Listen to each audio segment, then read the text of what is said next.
Hello everyone, welcome back to my channel. Welcome to another pick a card reading.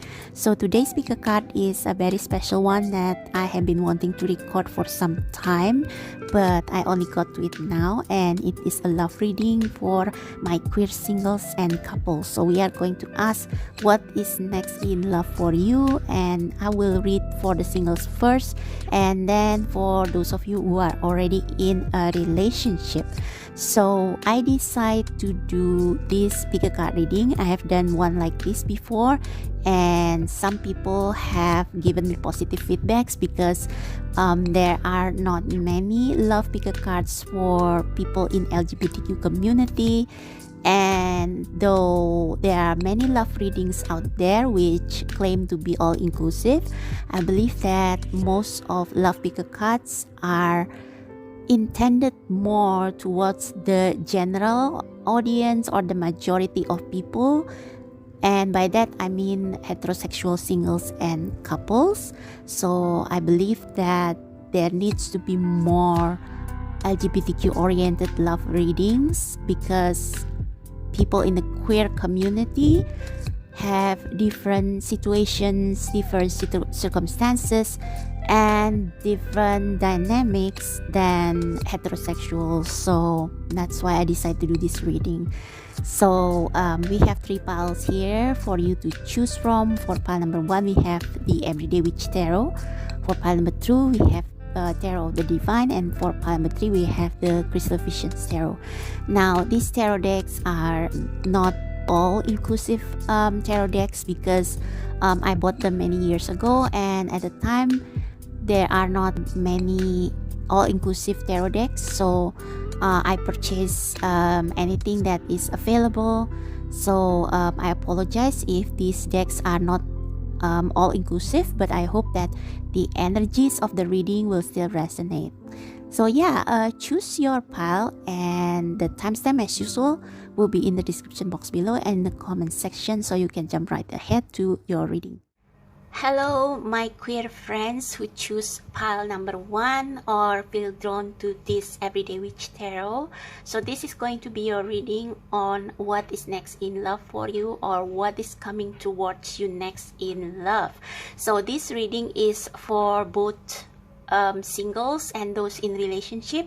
So first I am going to read for those of you who are single, who has nobody in your life, and then I will read for those of you who are already in a relationship or you are already with someone. Okay, so we will see for both groups what is next in love for you, or what love has in store for you. Okay, so first of all, I'm going to read for the singles. So before we begin your reading, I just want to pull one card to see your energy when it comes to romantic love. So whether you are waiting for love, or maybe you're just curious as to what love has in store for you in the future. So we will see your energy first.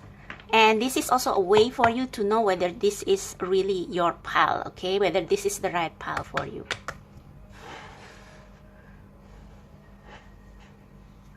So God, source, higher powers, love, the divine love, and spirit guides of love and light. This is for pile number 1. My queer friends who are single, who choose pile number 1, please let us know what is their current energy when it comes to romantic love.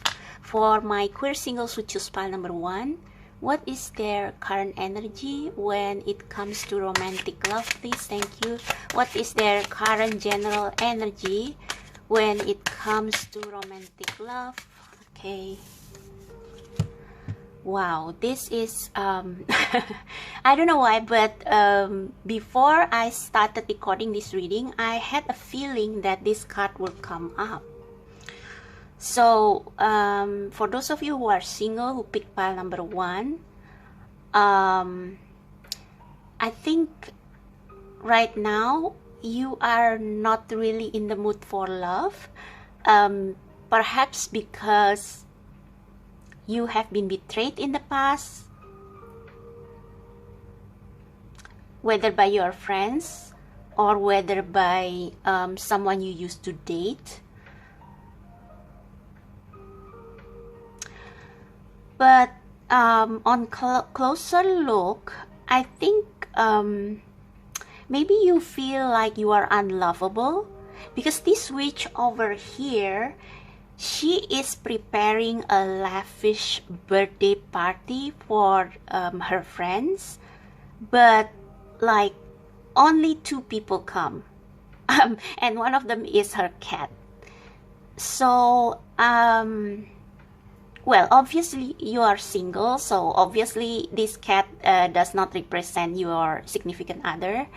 But I think generally you feel like you are unlovable. You feel like you don't deserve love, or you feel like your friends, your peers have disappointed you or desert you, abandon you.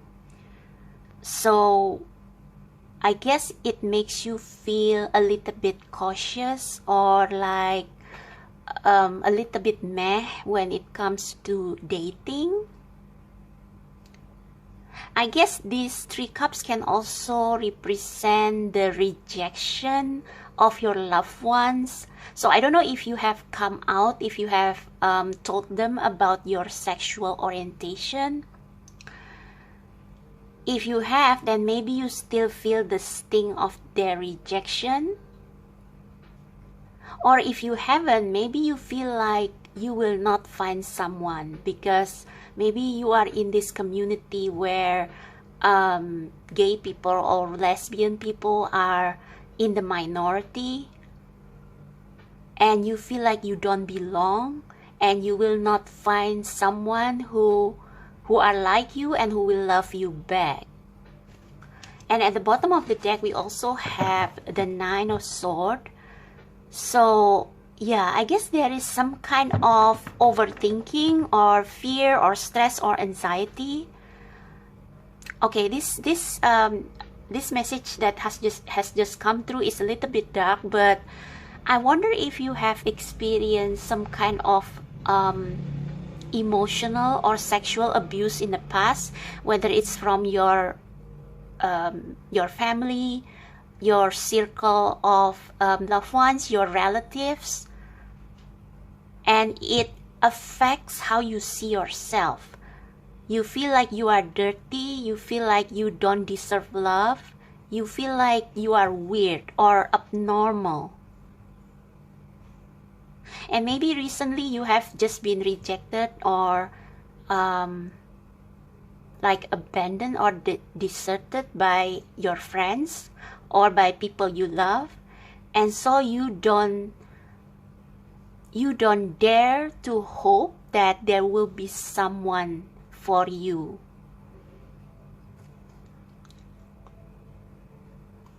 I think you have also done many research. No, that's not quite right. Maybe you have read a lot of literature or learned other people's opinion about people like you, about people in LGBTQ community, and it only adds to your anxiety or worries. But look at this bird over here and the sun, the sunrise. This symbolizes new hope. So I guess the bottom of the deck energy is usually something that you cannot see. Something, it's like your blind spot or a secret that is to be revealed. So I guess you are trapped in this prison of worries, anxieties, and maybe even prejudice, because maybe you have read a lot about how LGBTQ communities are being treated, and then you have your own personal trauma when it comes to relationship, perhaps because of abuse or rejection you experienced in the past. So you feel like love is not in your future, but it is. I think you are too wrapped up in your worries that you are not open to receiving love. Yeah, you are not open to receiving love of any kind. Okay, we have the Judgment. So I think this is saying that the universe sees you differently than you see yourself. So recently I haven't watched the video, but I saw a video by Dr. Scott Ehlers, and he is a therapist, a clinical therapist specializing in depression and anxiety. And one of his videos is titled "When You Treat Yourself Like a Garbage." So I haven't watched that video, but maybe that is a little bit like what you are feeling right now. So you may feel rejected by people around you because they don't accept you for who you are. I believe that pile number one, you are a generous person. Like when you love people platonically or romantically, you will go all out to repay their kindness. It's like if they are kind to you, you will repay them tenfold. But I think you haven't met many people who are worthy of your love, I should say. And you are fixated on this failed relationship. You are fixated on these people who have rejected you, instead of being hopeful, instead of staying hopeful, and find people who will accept you for who you are, regardless of your sexuality.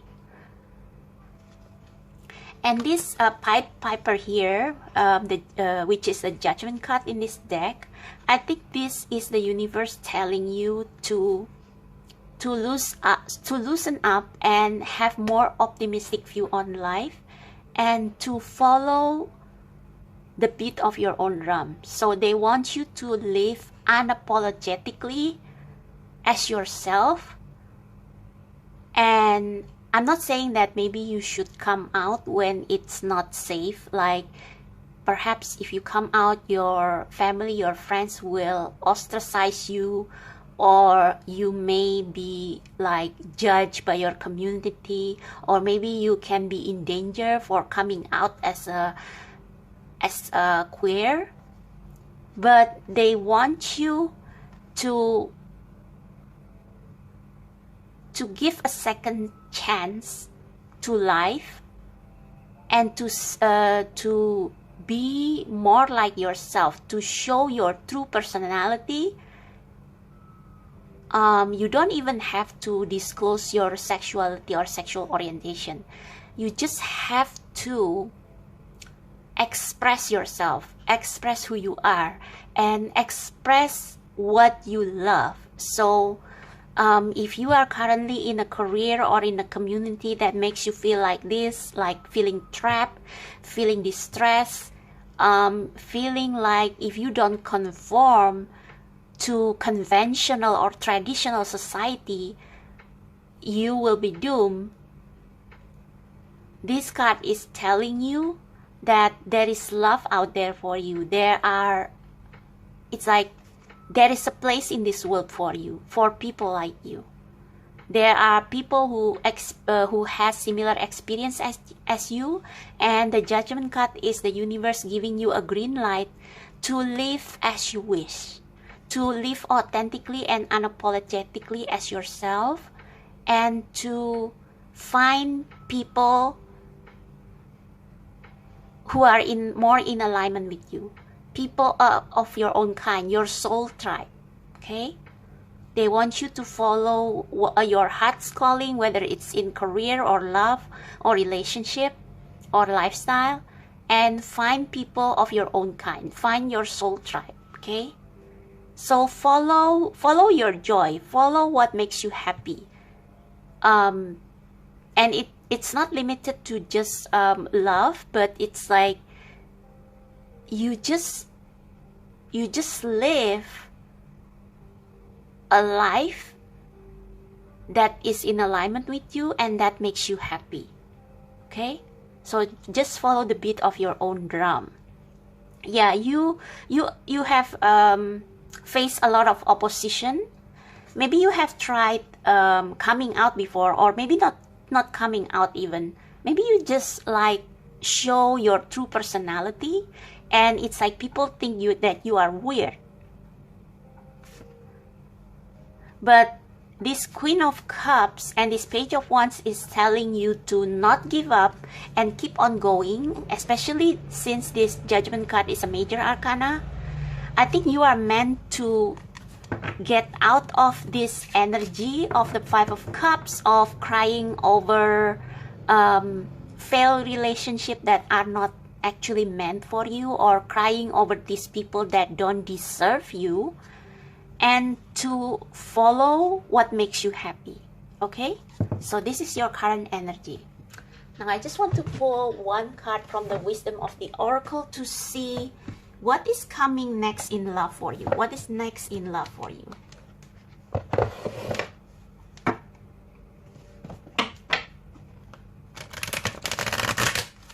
So God of Love and Light, God, Source, Universe, Spirit of Love and Light, please show pile number 2. What is coming next in love for them? What love has in store for them, okay? What love has in store for them, be it romantic or platonic.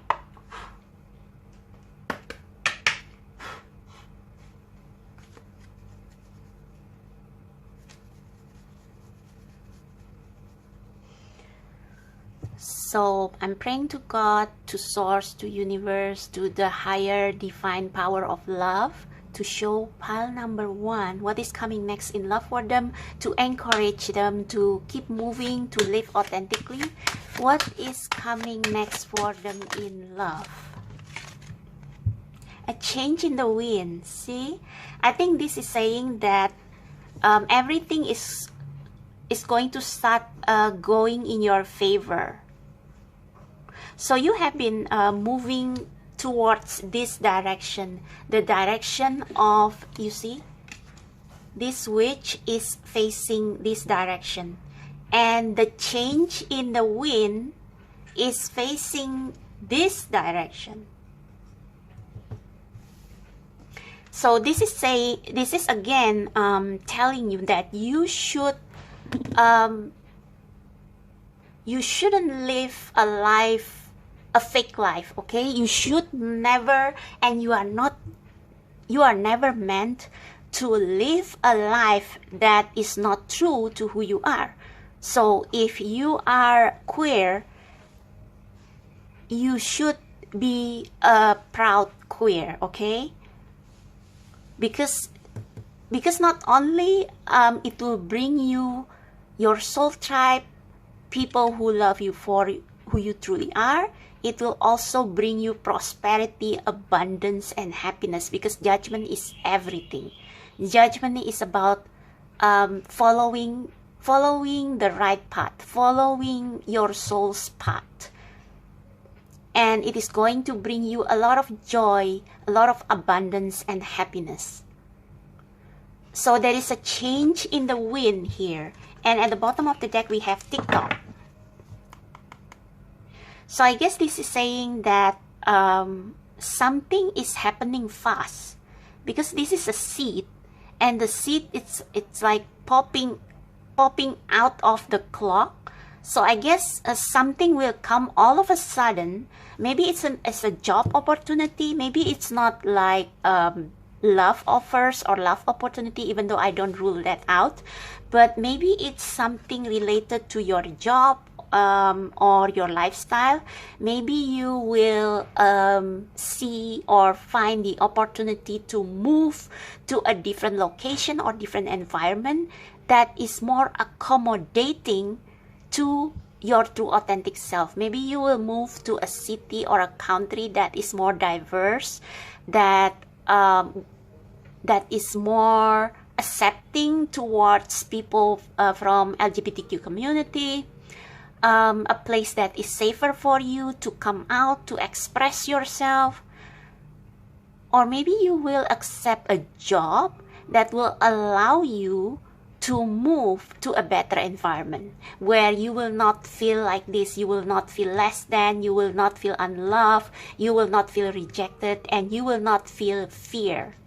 So I guess this Nine of Swords is fear, because maybe you have read stories about people like you who are kicked out by their parents, who cannot get a job just because they are gay or lesbians, or maybe you read stories about transgender people who are being treated unfairly by the community, by the church, by the government. I don't know, maybe you are part of a church, or maybe you have a religious belief that is in conflict with who you truly are, with your sexual orientation, okay? So with this TikTok at the bottom of the deck and regeneration, I think there is going to be an opportunity presented to you out of the blue that will allow you to make this change, that will allow you to make this relocation to a much better environment where you can freely express yourself and your true personality, okay? Yeah, a change in the wind. So this is you carrying all your responsibilities to your family, carrying your religious belief maybe, and perhaps some of you probably even like try to reject who you are, not wanting to acknowledge that you are queer, maybe because you are a very religious person, or maybe you have been brought up religious, so you think that bisexuality or being gay or lesbian is a sin or abnormal, and you have been carrying this burden all your life, and it has not made you happy. It has given you a lot of stress, a lot of sadness, and maybe you are feeling depressed as well, anxious, unhappy, empty, and feeling very burdened. So this burden is being taken away by the universe. They are going to help you. They are going to assist you, okay? Okay, my heart goes to you, pile number 1. So let's see what is coming next in love. So I guess if you have been rejecting your true sexuality, it's time for you to start acknowledging it and see it as something unique, something that is beautiful, not as something to be scorned of, not as sin, not as abnormality, but as a blessing, okay? Because you see, there is a never-ending story. So I think you have been in these cycles many times before. You lock your heart. So even though you know that you are part of the queer community, you never try to find a date or befriend people who are like you, because you are afraid. Because maybe you have been drained. It's like your life energy has been drained because you stay with these people who don't accept your true personality, and from whom you have to hide your true self, and it's not healthy for you, okay? So I think the universe will kind of step in, but you also have to follow the wind. So don't subscribe to the belief that you are abnormal, but believe that you are wonderfully made. You are wonderfully made and created as you are, and follow your soul paths, follow your soul's calling, okay? Alright, so let's see what is next in love for you. So God, Source, Universe, Spirit Guides of Love and Light, please tell pile number 1 what is coming next for them in love. Maybe in the next 1 or 2 years, or the next 5 years. What is coming towards them in love? What is next for them in love? I just played the deck and we have the Page of Cups, and I don't know why, but I have a feeling, just like I had a feeling about that this 5 of Cups card will come out for your pile. I also felt that this card will come up. So start following your heart in baby steps, like doing more of your hobbies. So if your family expect you to work in a field that is like in contrary of what you love to do or not in alignment with who you truly are, start making baby steps to express your creativity, express yourself in art. Maybe it will help you to ease some of your burdens if you express your creativity. So start showing your true colors in your art or in your work, and you will kind of calling people who feel drawn to you, who feel like they have a lot of similarities with you. Okay, so what is next in love for my queer singles who choose pile 1? God, Source, Universe, Spirit of Love and Life. What is coming towards them in love, please? What is coming towards them in love for my singles who choose pile number 1? Wow, okay, Knight of Wands. Oh. Okay, should I take them off? Knight of Wands, Queen of Wands. Yeah, I think what is coming next towards you is this change. Yeah, like I said, maybe you will encounter an opportunity where you can relocate or change your job to one that suits you best. I think you are a very fiery, creative person. You have a beautiful soul. You have a fiery, passionate soul. And I think you will be a spokesperson for people who are like you, okay? We have the Queen of Swords. We have the Three of Wands. And we have Eight of Pentacles. I also felt like this card would come up. So what is next in love for you? What is next in love for you is that you will gain courage. Maybe this change in the wind, this opportunity, will give you courage to express yourself more, to face whatever challenges that is coming towards you. So I guess, this is very interesting. Look, so this Knight of Wands, they seek to defeat the dragon, and the Queens of Wands already tamed the dragon, you see? So this dragon is everything that is against you. People who don't like your personality, people who see you as someone abnormal, someone weird, people who don't want you to succeed in your own terms, people who judge you, stereotype you, discriminate you, and you will be like, you will gain more courage to go against them. It's like you will say, I don't give an F of what you think. I will become myself. And as you fight them, as you becoming more and more like your true self and not minding what other people say about you, I think they will come around actually. I think they will respect you. So you will tame the dragon. Yeah, you will tame the dragon. And you will do it super elegantly. So yeah, the more you dare to show up as your true self, the more people will respect you. And eventually, they will accept you for who you are. They maybe become your allies. So this is what coming next in love for you.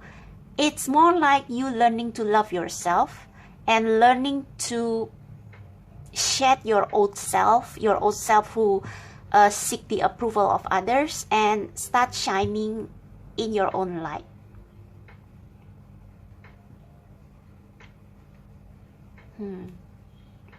I want to know what this is. So Spirit guides, can we clarify the Queen of Swords on what is coming next in love for my queer singles who choose pile number 1?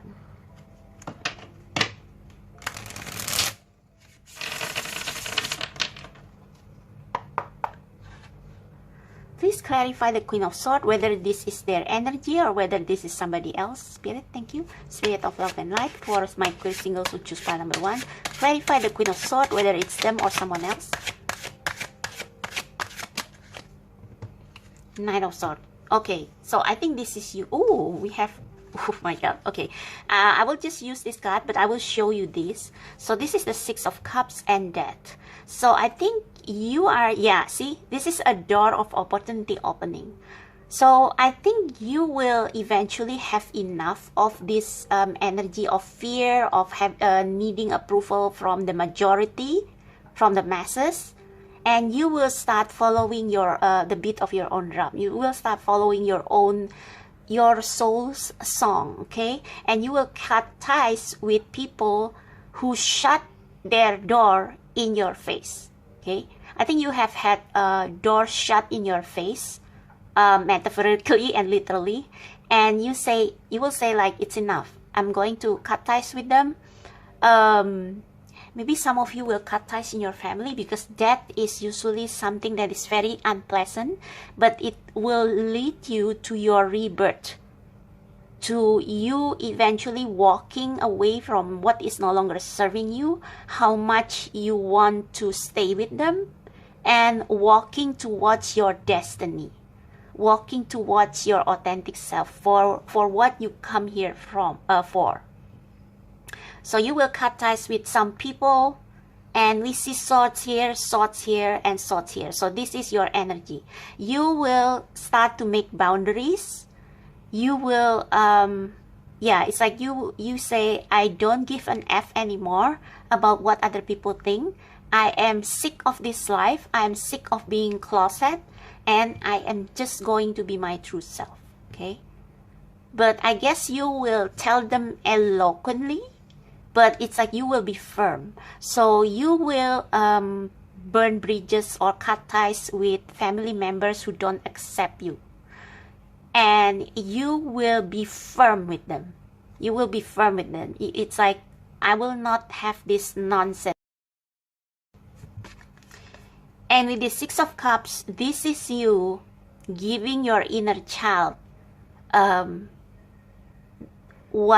what they are, the love that they were deprived of as a child.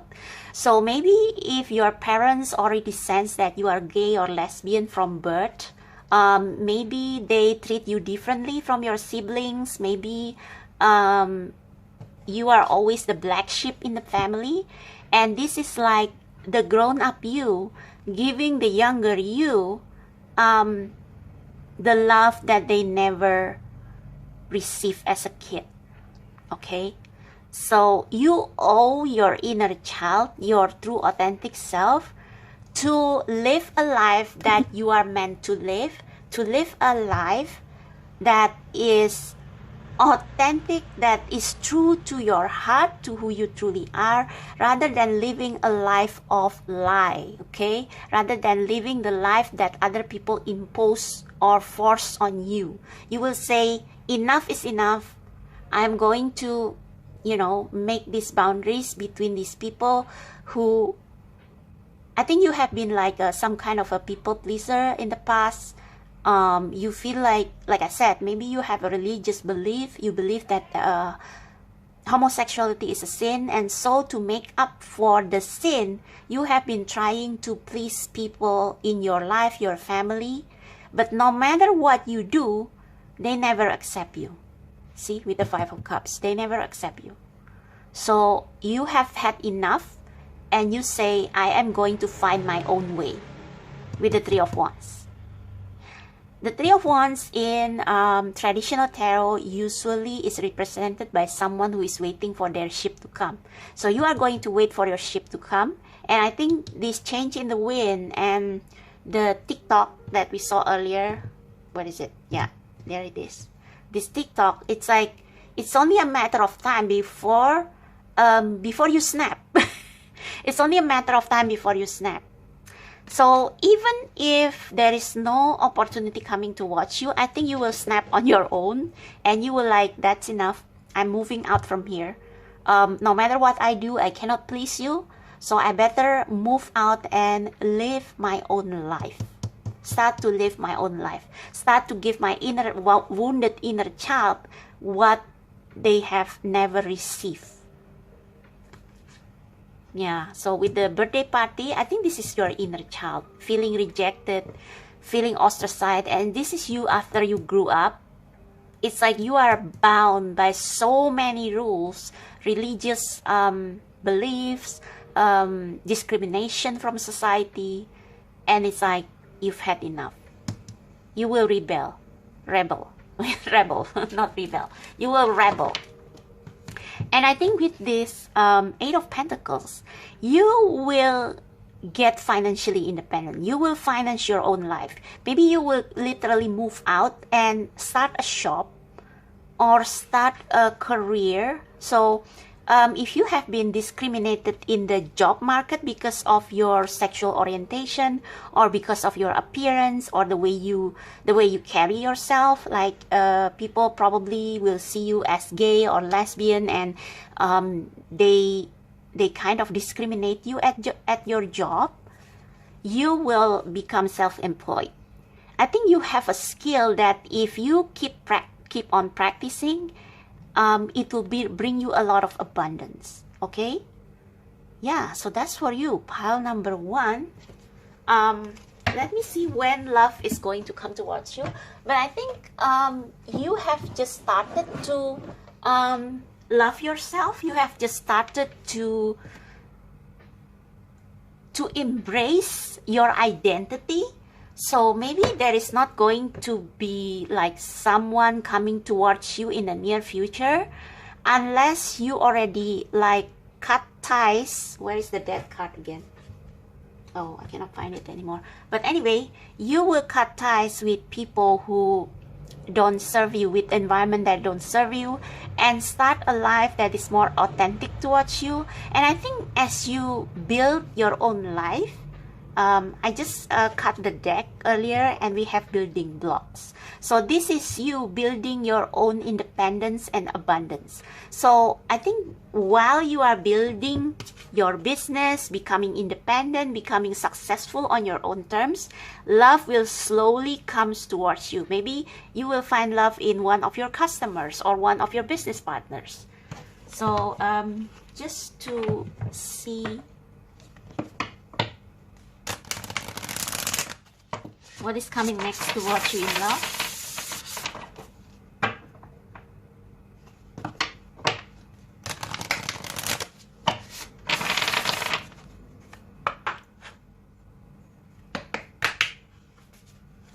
So, Spirit guides, is there anyone who is going to come to pile number 1 in love?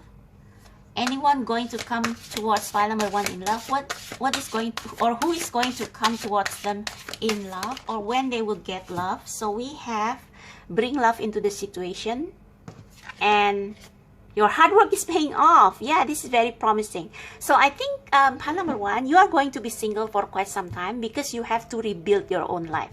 I think you are going in are in this transition mode in which you shed the fake life, the fake love. I remember BTS song Fake Love. Maybe you need to listen to that. You are going to shed everything that is not who you are, and you will build a life in a new place, build an environment that is healthier for you, where you can love yourself more, feel good about yourself. You see this Aquarius, she is naked. So it means that you being unapologetically you. So you will build a life that is truer to who you truly are, and your hard work is going to pay off. I think you will find a skill. Maybe you are, I think you are a very creative person, and I think you will like mix different skills to build yourself a life of financial abundance and independence. And I think once you have reached that stage, you are going to draw friends who are just like you, and maybe, you know, soulmates. Okay, a fiery climax approaches. Yeah, like I said, you are ready to burst. You are ready to come out of your shell and build your own life, build your own success in your own terms. Okay, so that's for you, pile number 1. I hope this resonates. I hope this helps. Let me just pull you one more card from the Divine Doors Oracle before I move on to the couples. Okay, final message for pile number 1. For my queer singles who choose pile number 1. What is coming towards them next in love? What is coming towards them next in love?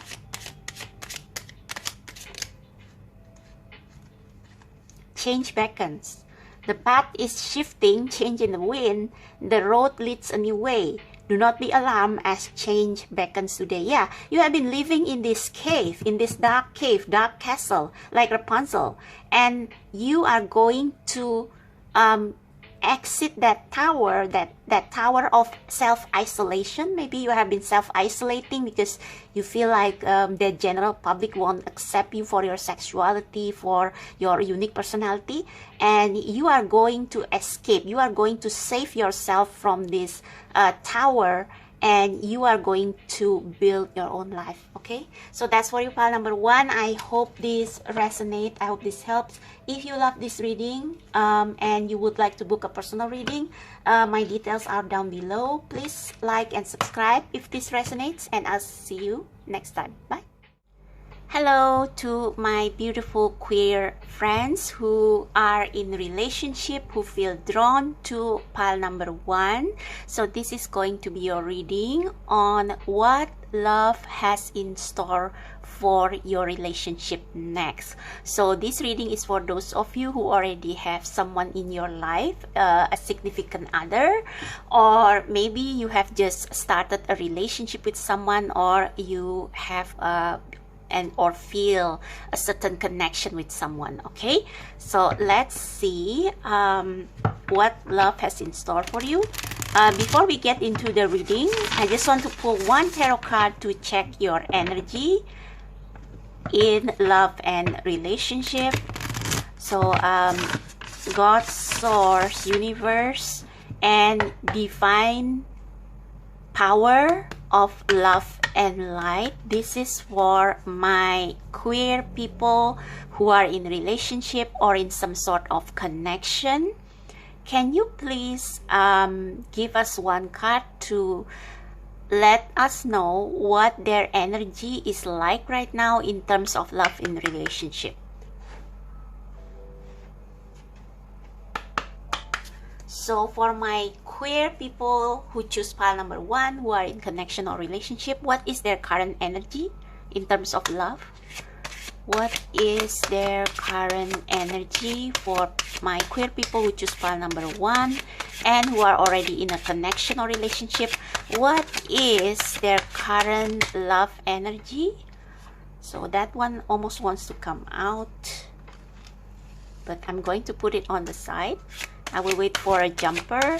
So for my queer people who choose pile number 1, who are already in some kind of a relationship or some kind of connection, what is their current energy? What is their current energy? Spirit, thank you. What is their... Okay.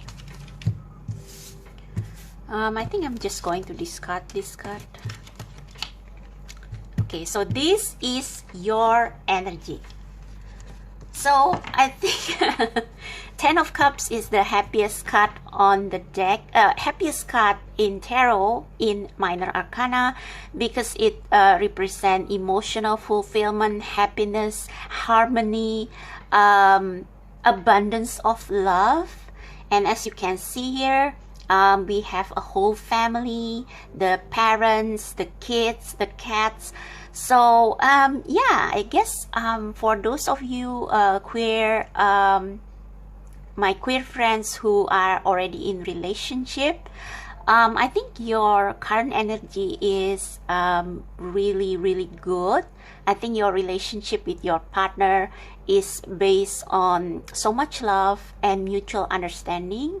Some of you probably adopt kids or pets. So yeah, one happy family.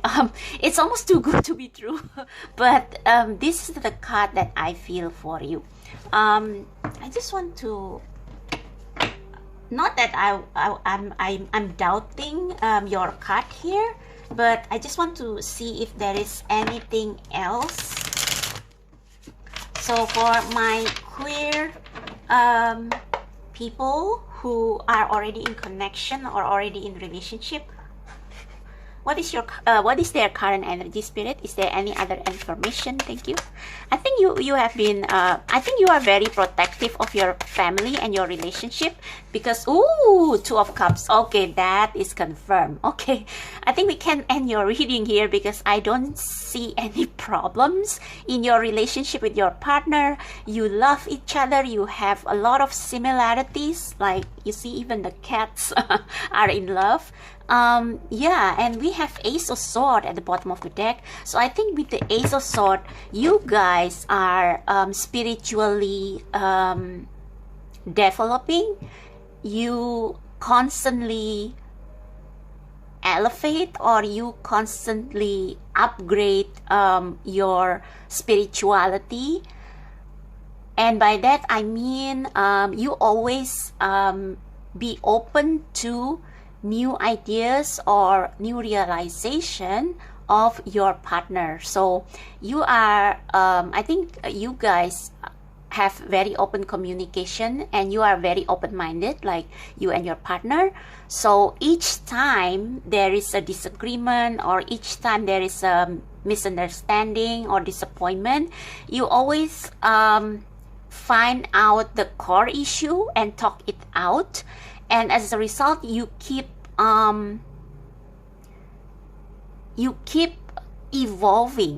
evolving in your relationship. You learn something new every day about having this kind of relationship, about your partner, about building a family, building a stable relationship in the LGBTQ community. It's like you keep learning new things about this, and you keep applying them. So you can see here that this witch applies the new knowledge that they gain, so that next time they encounter problems or issues, they will already know what to do. So I think this is the strength of your relationship.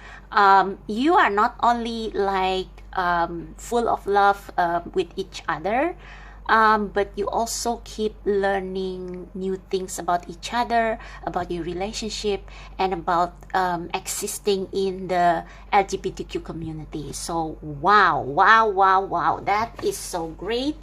So let's see what is next for you in love.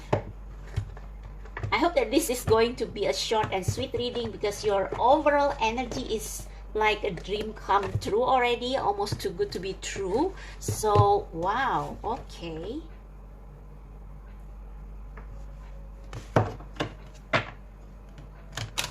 If only all tarot readings are like this. And I wish that every queer couple have what you have, honestly.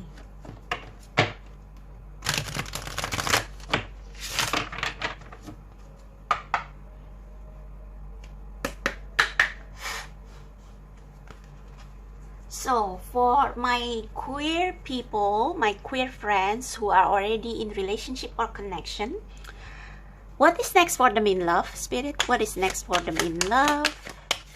Since they already have such a great energy, you have two. We have peace. Oh my God. I think pile number one, I mean the reading for singles who choose pile number one also got peace. I forgot if it's pile number one or two. I think it's pile number one, yeah. And to be fair, you have a very, very balanced relationship. And oh my God, I mean,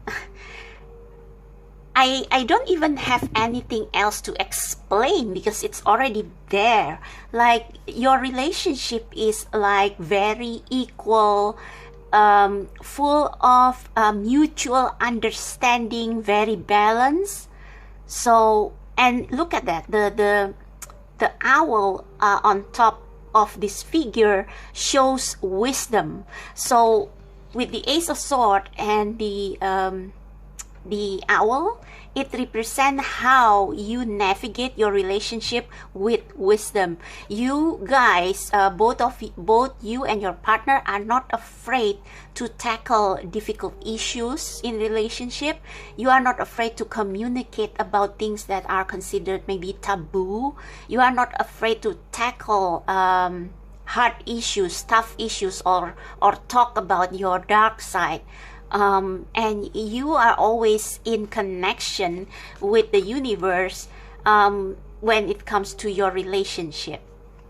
So even if this scale sometimes tips a little bit to the left or a little bit to the right, you will your wisdom, your openness to each other, and your openness to different ideas, your openness to each other's difference, and your willingness to have an open communication to learn each other better always balance things out. So it's so amazing.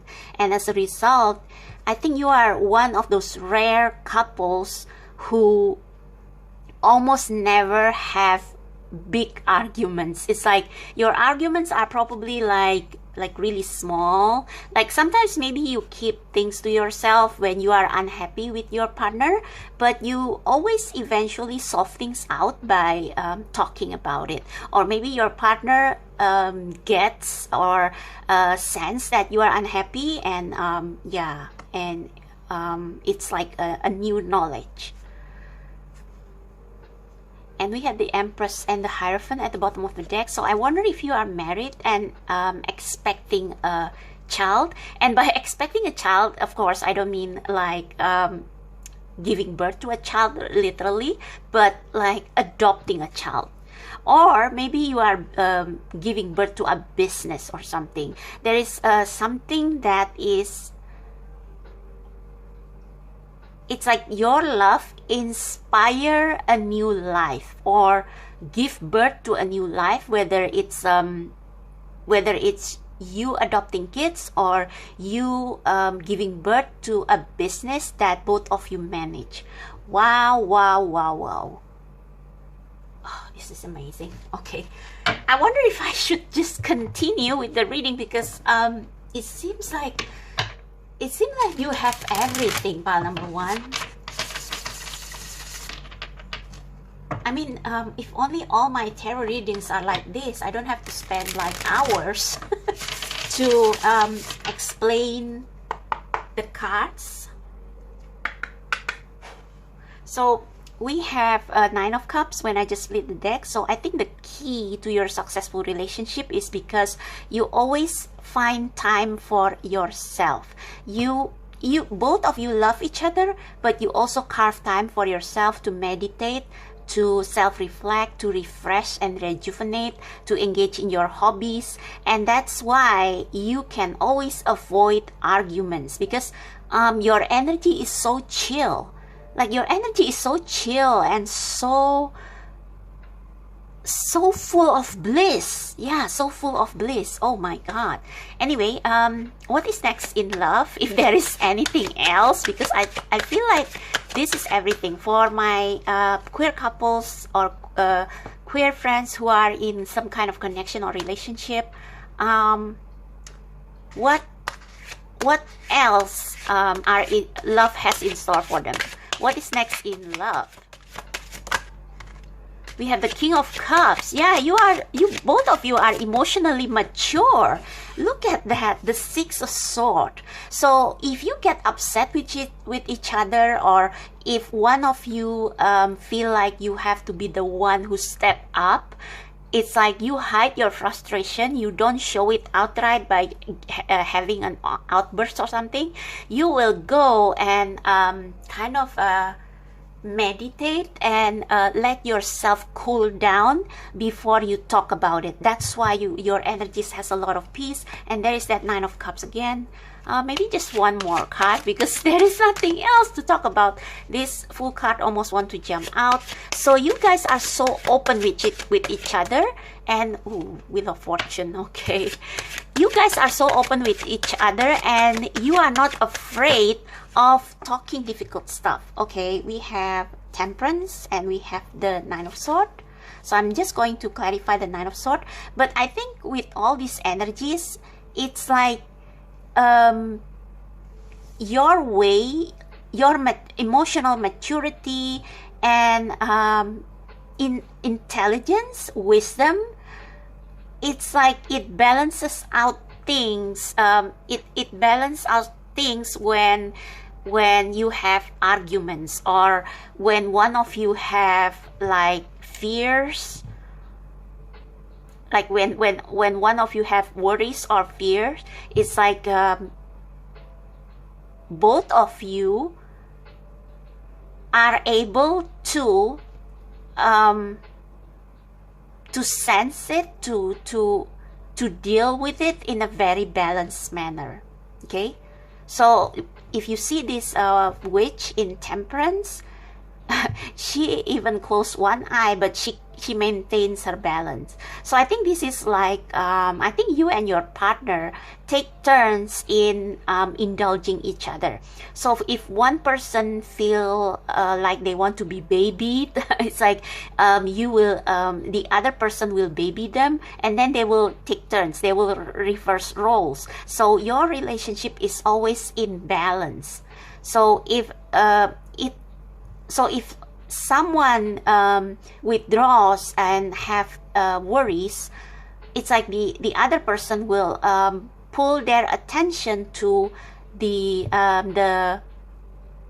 silver lining. The other person will make them see the silver lining that will overcome these worries. Okay, so you have Wheel of Fortune and the Fool. So I don't know where you live, but it seems like you have a lot of freedom and fortune. Wow, it's amazing. Bottom of the deck is the Moon and the Knight of Pentacles. So yeah, you deal with things in a practical way. So if you have worries, or if one of you feel like you lost your way, or you feel disillusioned, or you feel like you are not sure what is happening, you guys will resolve it in a practical way. Oh my God, the Lovers. Oh God. Who are you, pile number one? Wow. So anyway, I'm just going to pull one card for the Nine of Swords. Wow. Wow, wow, wow. So for my queer, there is that Ace of Swords again. I think part of your happiness is that you are not afraid to talk about things that potentially, that may be triggering. Like if one of you is triggered, if one of you feel insecure, you will quickly check in with yourself. You know, you can quickly balance your thought, your pessimistic thought, with objectivity, with what you know. So if one of you have a bad day or feeling insecure, it's like you yourself or the other will try to balance it out with an objective fact. So you know that fear is false evidence appearing real. That's the Nine of Swords. But you will quickly seek knowledge and insight from spirit, so that you can see that your fears, your overthinking is just that. It's just overthinking. So it's your emotional maturity and your wisdom, your intelligence, also your open communication that allows you to have this blissful marriage life. Okay, so please clarify Nine of Swords. What is this Nine of Swords? Because it appears like a sword thumb in front of me with all these positive cards.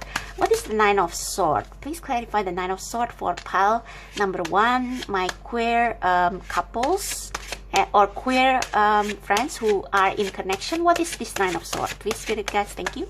What is this Nine of Swords? What it has to do with what is next in love for them? Oh, too much. Okay, I'm going to pick this one. Okay.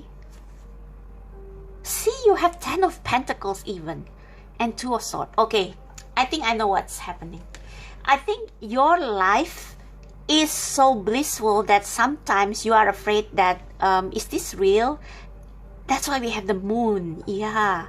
It's like you wonder, is this real? Am I this lucky to have a partner who understand me, who are so in sync with me? And you are afraid that maybe one day everything will be taken away from you. But we have the Six of Cups, and Six of Cups is like reciprocation. I don't know how to spell it. And this is about card is about innocence. So I think this Six of Cups is like the universe telling you, no, it's all real.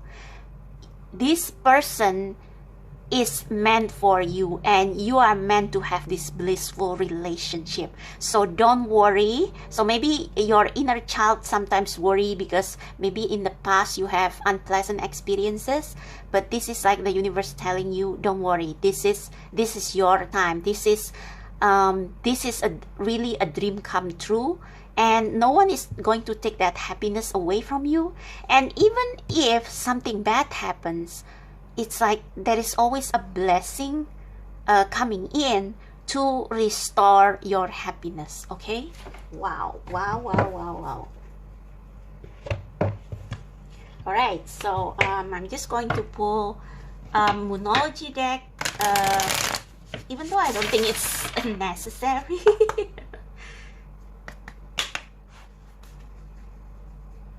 Okay, I don't think I'm going to. Okay, let's see.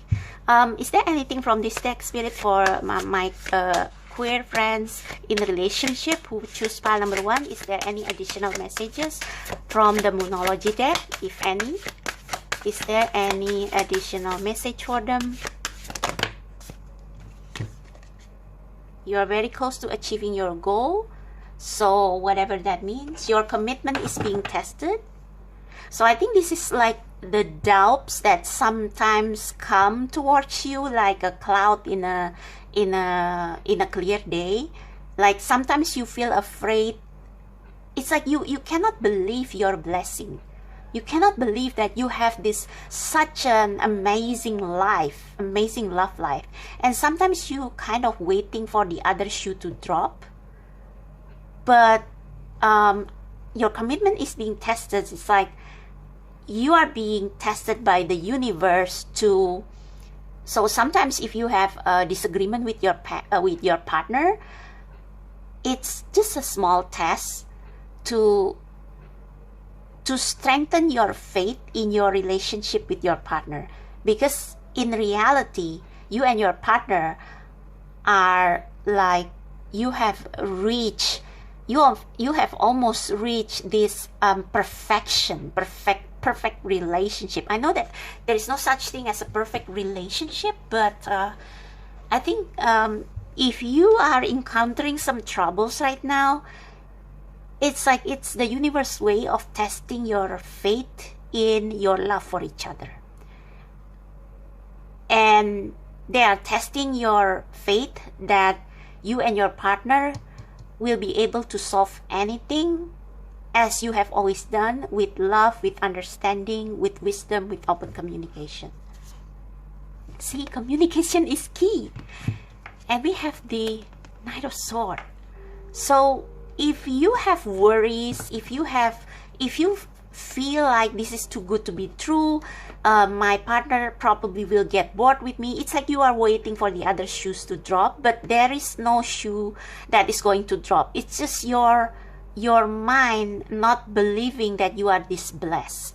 So communication is key. So if you have worries, talk with your partner, and if your paranoia gets worse, maybe you want to seek the help of a therapist so that you can see more objectively that there is nothing to worry about. So I want to know, what is this goal that you almost achieved?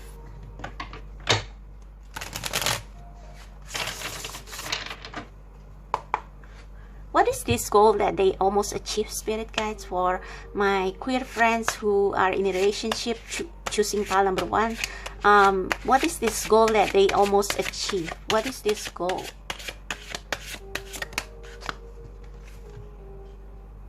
Communication. So maybe one of you, I think between the both of you, one of you tends to keep everything inside. It's like you are quiet, you are quieter. But if you get like you keep your one of you keep your feelings inside to avoid conflict, and the other is like more open. So I remember this this chapter from Little Women. So you know, in Little Women, Meg, the oldest daughter of the March family, she married John. And her mother told her in the novel that John is the type of man who tends to keep everything to himself and doesn't like conflict. But once he is angry, his anger is harder to put off. Okay, so I think one of you is more outspoken. It's like one of you has this temper that flares quickly, but also quickly disperse. But the other tends to the other tends to keep everything inside, and when they cannot take it anymore, it's like they can ignore you for days or even weeks. So I think you are very close to achieving your goal, meaning that you have to overcome this last hurdle. So if you are the one who are always afraid to rock the boat, it's like everything is perfect, I don't want to ruin our relationship, so if I have problems with my partner or with somebody else, I won't tell my partner, I will just keep it to myself. But as a result, you get paranoid, you get stressed, you get anxious. So you have to learn to overcome that and learn the art of communication. So don't just if you have issues with your partner, no matter how little, but it kind of like disturb you or make you feel iffy, you just have to tell your partner in a way that is elegant, like not really, not with anger, not with sharp words, but like very short, not very short, but it's like straight to the matter, straight to the problem, but in an elegant way, so that the other person will not feel triggered. So I think that is the only hurdle in your relationship, because I see that you both love each other very, very much. Also, you need to meditate more. So whoever has this Nine of Swords energy, I feel like it's you. You need to like chill, and so if you have a disagreement or you don't like something about your partner but you are afraid to say it out, it's like you need to chill. You need to have some me time, maybe talk with your friends and feel good about yourself, so that you will feel more clear-headed, and you will know how you can communicate that feeling of unpleasantness to your partner in a way that will not trigger your partner. Okay, yeah, I think that's the only hurdle in your relationship. It's communication. Yeah. So don't keep everything to yourself. If you have issues with your partner, just talk it with them, but in a way that is full of love, because this is the Queen of Swords. So in a maternal way, in a divine feminine energy, so that it will not feel antagonistic. Okay, so these are going to be your last cards. Just additional advice for my pile number 1 spirit guides, my queer people in relationship, we choose pile number 1. Is there any other last advice for them?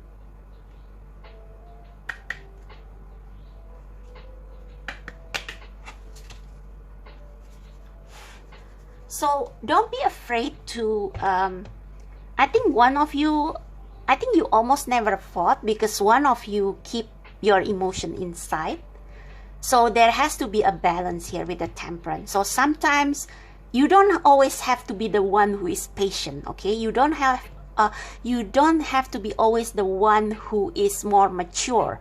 So you can unleash your problems, your issues once in a while, but in a way that is not going to trigger both of you. So in a way that is emotionally and intelligently mature, okay, for lack of better word. So it's okay if sometimes you slip. It's like in a relationship, you cannot expect one person to do all the work to keep the peace. It's like both of you need to be fair. Okay. Yeah, so I guess that's the problem. I didn't see the problem before, but now it's clear. It's one of you are always the one who clean the mess up, and you don't have to, okay? You don't have to, and you don't have to be afraid that if you communicate this with, they are going to love you less or anything, because you guys love each other deeply, okay? You guys love each other. And you always have to remember when you first met, your love for each other, what you love about this person. So don't one more thing, don't resort to petty fights, okay? Just because you want to, just because you are bored, okay? Like sometimes if the one relationship is at peace and you never fought, like you will be tempted to just, you know, to just fight to create some excitement or something, I don't know. But don't resort to petty fights, okay? Just be emotionally mature, but also not be afraid to set boundaries for yourself. I think one more thing. I think both of you spend too much time with each other and not enough with your friends. So that's where the balance, the to be fair and temperance comes up. So I guess both of you also need time outside each other with your friends, so that your relationship will remain fresh. Otherwise, your relationship will grow stale because you spend too much time with each other and not enough with your friends, okay?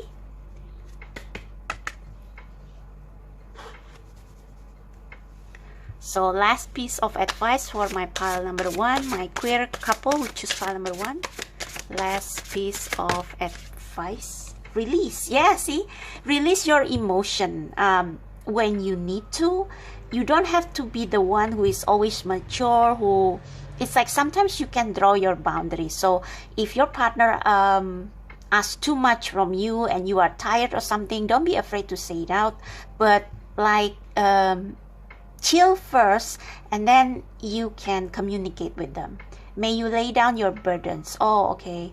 So yeah, I guess one of you are always the one who keep the peace, and you, if every time you have disagreement, you are always the one who say, okay, you are right, I'm wrong. But no, you have to be fair. You have to kind of rock the boat a little bit sometimes to make these scales equal, to rebalance the scale. So sometimes the scale tip to the left or to the right too much, and you are the one with all the burdens, and you have to kind of release your emotions so that your partner will know that you are not a saint, that they cannot expect you to clean up all the mess or be the peacemaker. It's like they have to do their part as well. Pause. May moments of calm sustain you. Yeah, that's about the having a moment before you talk something serious with your partner, so that it will come from a place of love and understanding, but also from the place of wisdom and objectivity. So let's see, Divine Doors Oracle.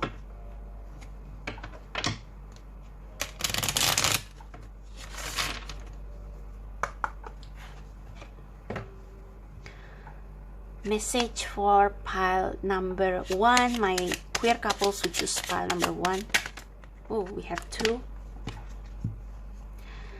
Secret sketches. Wander and seek the familiar and friendly kind. Draw memories in sketches for others to find. Secret sketches. I don't get any messages from this, so maybe it means something to you, but yeah, forgive and forget. Ritual cleansing of pain and lies. Arise and awaken. See a new sunrise, and we have a sunrise here. So I think this yeah, this is about not just forgiving and forgetting, but also reminding the other person if they hurt you, if they place all the burden of the relationship on you, or if you are always the one who is more mature. It's like you have to, I think with the secret sketches for others to find, I think this is saying that you don't have to be afraid to tell your partner. And this is the color blue, and the color blue is the throat chakra. See, blue, blue, blue. So this is about communication. One of you don't communicate your feelings enough to the other, and you expect them to understand you. And even couples who have been together for a long time, they are not mind readers, okay? So you have to tell them if you have problems with something, or if you have issues, to talk with them. You have to give them, at least give them a hint, okay? At least give them hints, or yeah, wander and seek the familiar and friendly kind. Draw memories in sketches for others to find. I think this is like sometimes you have to remind your partner of what they promised you in the past, okay? Sometimes you have to remind them of their promise when they commit to you, to keep the relationship balanced and fair. And with the forgive and forget, this is like not resorting to petty fights. And if you do have an issue that bothers you, you have to talk it out with them and release it so that you can forgive and move on. So you can resolve it. And when it's out there, when the elephant in the room is out there being talked about, being resolved, you can move on and you can grow. Your relationship can grow, okay? So yeah, I guess that's it for you, pile number 1. I first thought that it's going to be like a reading that has no issues at all, but as the reading goes, I can see the issues. So yeah, I hope this reading resonates. I hope it helps. And if you want to book a personal reading with me, my details are down below in the description box. So thank you so much. I'll see you next time. Bye-bye. Hello, my queer friends who choose pile number 2, or if you are drawn to the Tarot of the Divine. So this is going to be your reading on what is next in love for you. So it doesn't matter if you are single or if you are already with someone. This reading is going to show you what love has in store for you next. So what I'm going to do is that first I'm going to read for the single first, and then I will read for those of you who are already in relationship or already have someone in mind. So let's start with those of you who are single or have nobody in your life right now. So what I'm going to do is that first I'm going to pull a card for your overall energy, for your energy in matters of love, whether you are ready for love, whether you still need some time before you are ready for love, or yeah, or whether someone is going to come towards you next in love, okay?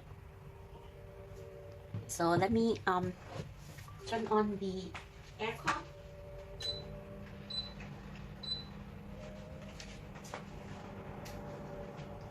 Okay, so for my queer singles who choose pile number 2, I'm asking God, Source, divine power of love and light to show my lovely queer singles who choose pile number 2. What is their current energy when it comes to love and relationship? What is their current energy when it comes to love and relationship? Spirit guides, Ashe. Okay, God, Source, Universe, divine power of love, Spirit of love and light. For my queer singles who choose pile number 2, what is their current energy in love, please? Thank you. What is their current energy in love? For my queer singles who choose pile number 2, what is their current energy in love? Okay, I feel the Ace of Wands. Is there anything else? Whoa, that's quite a lot. Okay, I'm going to take the High Priestess. Yeah. Okay, so this is the first card that it almost flipped, but it didn't, and this one come in chunks, so I took the first card that face up. So we have Ace of Wands and the High Priestess. So what I'm getting from this, my lovely queer singles who choose this pile, I think you have begun to feel some change in the air. So I just read for queer singles who choose pile number 1, and they are still struggling with their identity as a queer, and they are still struggling to shed their old self and shed the beliefs and the people who no longer serve them, so that they can move on to their destined path. For you though, I think I don't know, I think that you have a crush. At least, maybe some of you have a crush, or maybe you have just realized your sexuality. Yeah, it's like you have a feeling with the High Priestess here that it's like you suddenly realize that your sexuality is broader than you thought it was.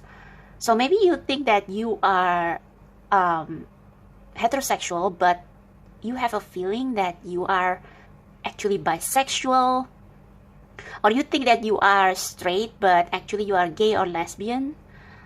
Yeah, so but it doesn't disturb you, it doesn't make you feel distressed, but it makes you feel curious. And I think you have someone like maybe a mild crush who inspires your creative energy and perhaps your passion, your sexual passion. I hope YouTube is not going to censor me for saying this, but yeah, I think you feel inspired by someone or something that makes you realize your true sexuality.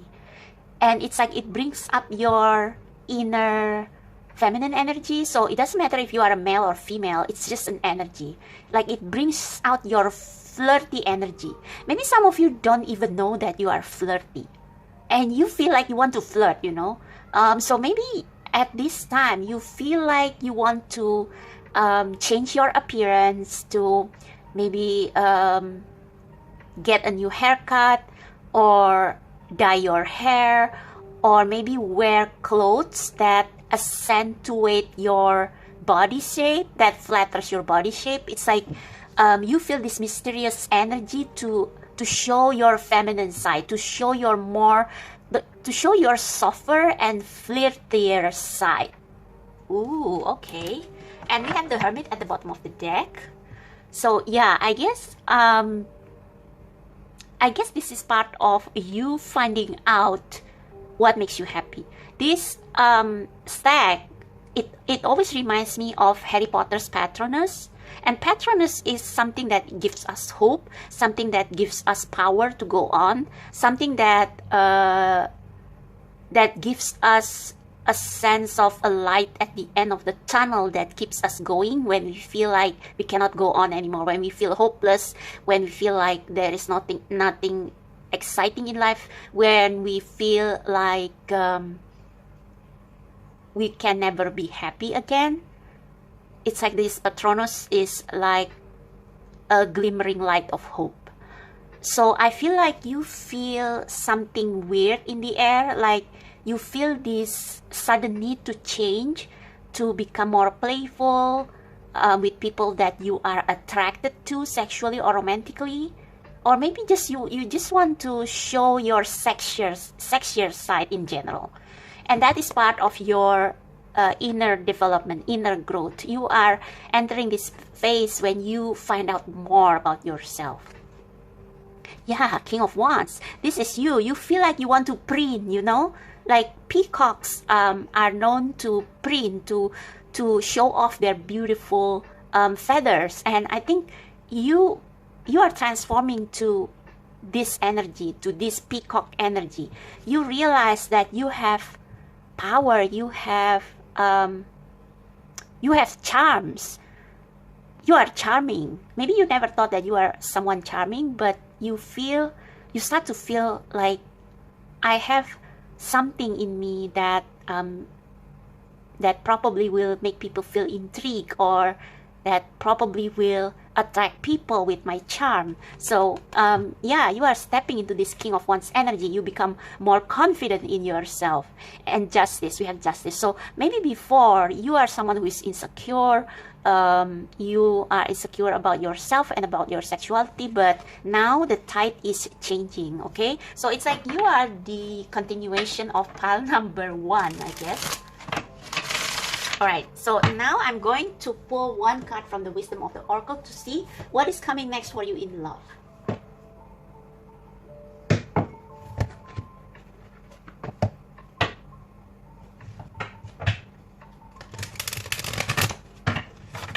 Okay, so God, Source, Universe, Divine Power of Love and Light. Divine Power of Love and Light. Please tell pile number 1, my queer single who choose... Oh, sorry, pile number 2. Sorry. Please tell my queer singles who choose pile number 2, what is going on with them? What is coming next for them in love, please? Thank you. For my queer singles who choose pile number 2, what is next for them in love? What is coming towards them in love? Feel this one. Peace. Oops. What is coming towards them next in love? So with that peace energy, I feel like you have come into terms with who you are. Okay? It's like now you are...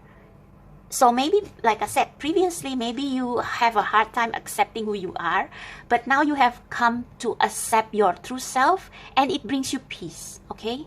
2 plus 3 is 5, and 5 is the energy of conflict. But I think this is like you finally coming out of your shell, or coming out of the closet, or maybe just simply being more like the real you, and it brings you a lot of relief, I guess. It brings you a lot of relief. So is there anything else for pile number 2, my queer singles? Higher power. Yeah, higher power. This is like, it's like with the High Priestess and higher power. Do you see the fairy here, or the angel? And they have this what do you call this? Not a key, a keyhole. Yeah, a keyhole in her third eye. So I think you have... Oh, and there is another face here. So I think you have always known that you are different, but you don't know what makes you different. You just know that you are different, that you are not who you were supposed to be. Sorry, you are not who you were. Sorry, not what you were supposed to be. And now you kind of receive a download with this High Priestess. I think lately you have been like more spiritual than usual. It's like you meditate more, you connect more with the divine, and they kind of give you some downloads that gives you this aha moment that unlocks the inner divine feminine within you, that makes you realize who you truly are, and embrace it, embrace your identity, and it gives you a lot of peace. And I think this egg is waiting to be hatched. So you are in this state of the last stage of rebirth. So you eventually, for those of you in this file, you have come to realize that, oh my God, yes, I think I'm bisexual, I think I'm gay or lesbian. That is the true me, and I am going to embrace it. So you have come to terms with who you are, and you are proud of it. It's like accepting who you truly are brings you a lot of peace, a lot of light energy. It makes you feel lighter, it makes you feel happier, it makes you feel like unburdened. So yeah, maybe you are the continuation of pile number 1, because pile number 1 got a change in the winds, and you are already going to the other direction, following the change. Okay, and it gives you serenity, peace of mind, peace of heart, and you feel lighter and happier than ever. Okay, and I think it also inspires your work. So if you are a creative, this realization of who you are, it unlocks your power, your talents, your creativity that you never realized you have. Okay, all right, so now we are going to move on to the specifics. So let's see what is coming towards you in love for my pile number 2, my queer singles who choose pile number 2, my queer singles who have nobody in mind or nobody in their life right now. What is coming towards them next in love? Yeah, you have just moved from rough waters to calmer waters, like coming into acceptance that I am queer, I am different, but it doesn't make me less beautiful or less alluring. So yeah, you are going to show your more alluring side. So what is coming towards them next in love for my pile number 2 queer singles? What is coming towards them next in love, or who is coming towards them in love? Who is coming towards them in love? Who is coming towards them in love?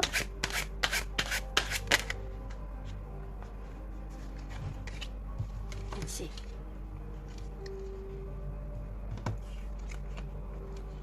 The moon. Yeah, I think you become more in touch with your divine feminine energy, your softer energy, the energy that that is less of action and more receptive towards spiritual downloads, message from the universe, an energy of listening more than talking or more than taking action. Okay, I feel like I need to pull some more, but let's clarify this 5 of Swords first. Spirit Cat, what is this 5 of Swords?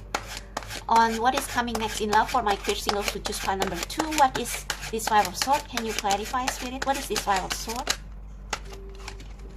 6 of Wands.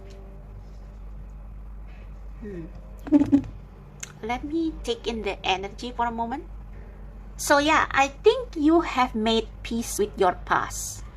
It's what I'm getting from these messages. So maybe this 5 of Swords is the betrayal that you had in the past. So I don't know who betrays you. Is it maybe it's a discrimination, unfairness, injustice, or maybe just I sense gaslighting, like you are this beautiful person who is rejected, or who I feel like maybe you deal with a lot of toxic masculinity in the past. Maybe it doesn't have to be with a partner. Maybe it's from your paternal side of the family, your father. Maybe your father is too domineering. Maybe they often criticize you, gaslighting you. Or maybe this is an ex-partner. And then we have the Chariot. So I think this is I don't know if this is a person or if it's you. I feel like this is your energy. It's like you decide to rescue yourself, to get yourself out of this toxic energy. So with the 6 of Wands, I think you are someone who is very creative, talented, and you have you shine. You basically shine, but someone steals the shine from you for themselves. So they take your power. They take your power. And you rescue yourself. You eventually you realize enough is enough. I am leaving this energy. And with the moon card, it's like you are wondering what's next. What's next? And then we have the Page of Wands. I almost thought it's the Queen of Wands.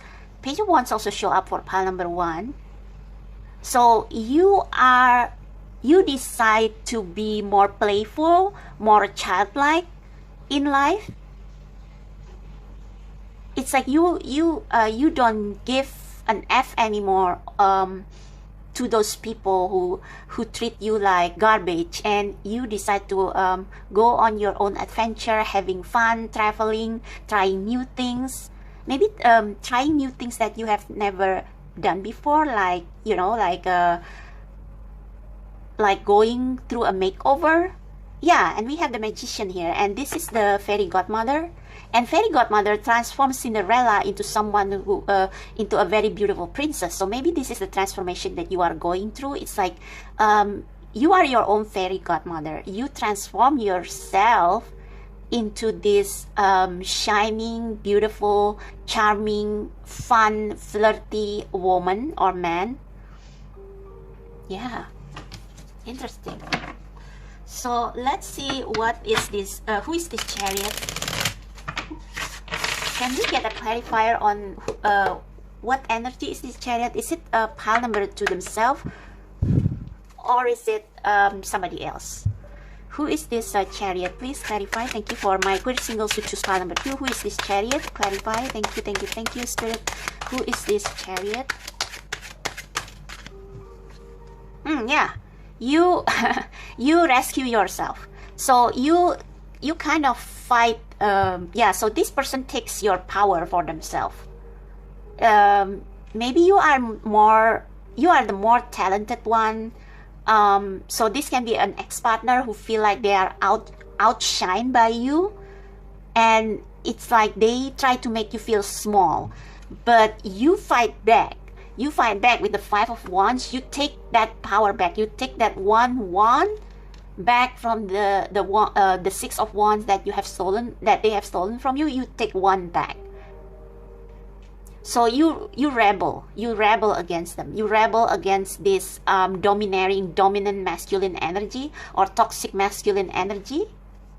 Can we get a clarifier on yeah, you fought for your innocence, the bottom of the deck, Page of Cups, and this is the 8 of Swords. 8 of Swords is the energy of feeling anxious, paranoid, and this comes from the legend of the I forgot the name of the legend in English, but basically this naked lady is a princess, and her father lost his wife, which is the princess mother, and he tried to find another wife who was as beautiful and as wise as his former wife, but he couldn't find one, and eventually he decided to marry his own daughter, and his own daughter refused this disgusting incest, and after several attempts to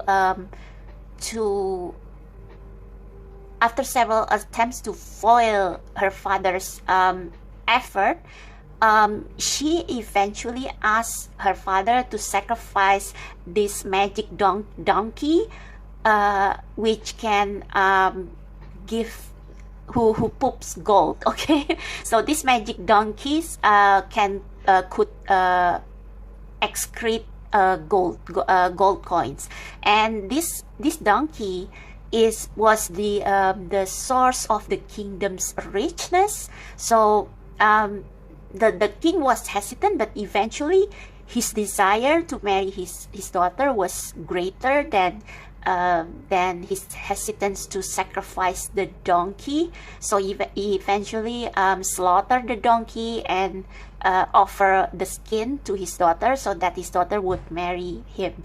And his daughter has run out of ideas to stop the wedding, so he took this donkey skin and ran away, hiding from her father. So this is another sign that you have been dealing with the toxic masculine energy in the past, who seeks to force their will upon you, and you are getting your innocence back, you are getting your power back, and you are walking away to find your true destiny with this red string. Okay, so please clarify the moon card, spirit. What is this moon card all about?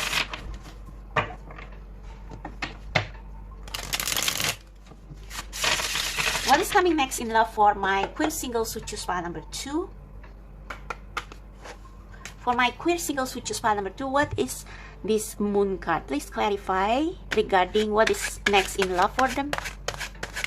The moon card for my Queen of Coins. Okay, I think I need to cover her boobs. Otherwise, I will be like censored by YouTube. Okay. The Queen of Coins.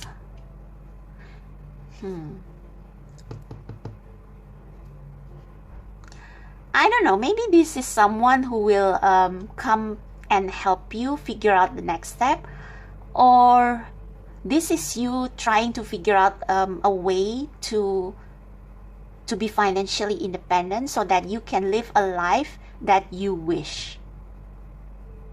The moon, Queen of Coins. Can we get another clarifier for the moon and the Queen of Coins, please, for pile number 2, queer singles? What is coming next in love? Okay, so what is coming next in love? Sure. I think this is literally a Queen of Coins, an earth sign, or Virgo, Taurus, Capricorn, or maybe they just have a lot of earth in their natal chart. It doesn't have to be like someone who has earth sign as their sun sign. I think this, so I sense a lot of feminine energy here. So maybe most of you who watch pile number 2 are women, and you are either bisexual or lesbian. And I think this Queen of Coins is someone who will come towards you. It's like you are waiting for your lovers here. You are wondering, when will I find love? And this is your answer. So this Queen of Coins can be an earth sign, or someone who is very grounded and very materially savvy and materially stable, and they will be they will be someone who will be your next date. Okay, otherwise this can be yourself, so you will become your own date. It's like you want to it's like you want to provide for yourself, and you want to make money to achieve your dream life or your dream lifestyle.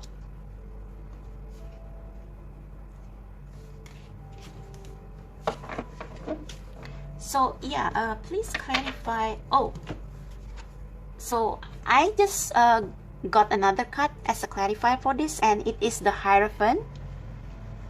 The Hierophant.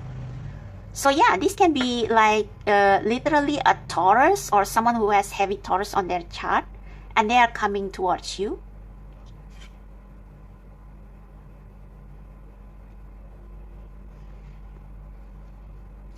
Another way to interpret this is you are trying to decide whether to follow your heart, or whether to follow your the traditional or religious beliefs that you have subscribed to. Or maybe you are just torn between your career or building material abundance and finding love. So let's find out some more. Spirit guides, can you tell us a bit more on what love has in store for my singles, my queer singles who choose pile number 2? What love has in store for them, Spirit? Thank you. What love has in store for my pile number 2, for my queer singles who choose pile number 2? What love has in store for them in the future? What love has in store for them in the future, my queer singles who choose pile number 2? Please give them some information on what love has in store for them in the future. 3 cards are enough. Thank you. 3 more cards. Oh, okay. Maybe one more. All right, that's it. So we have 2 cards that face down and 2 cards that face up. So let me arrange this. Yeah, I think you are facing 2 choices. I think some of you still need to shed old beliefs. It's like some of you are in the midst of your spiritual awakening. So you are wondering whether you should be this stable, dependable person, or whether you should follow your heart and become more adventurous and flirty. We have the Ten of Swords. I may need to read the guidebook because this deck has it's based on my mythology and folklores, so I need to read the folklore that inspires this card. So let's see the other cards. Queen of Swords, pile number 1 also got this, and 9 of Coins.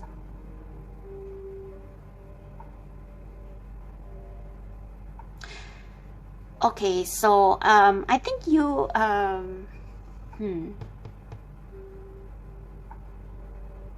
what is coming next in love? Bottom of the deck is the 7 of Coins, and I think this is a purgatory fire. I think this is a fire that tests the loyalty between 2 couples.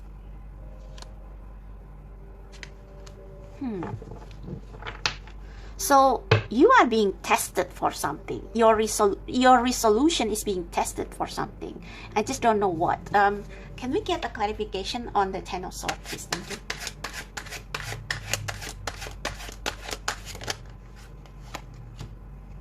Ace of Swords.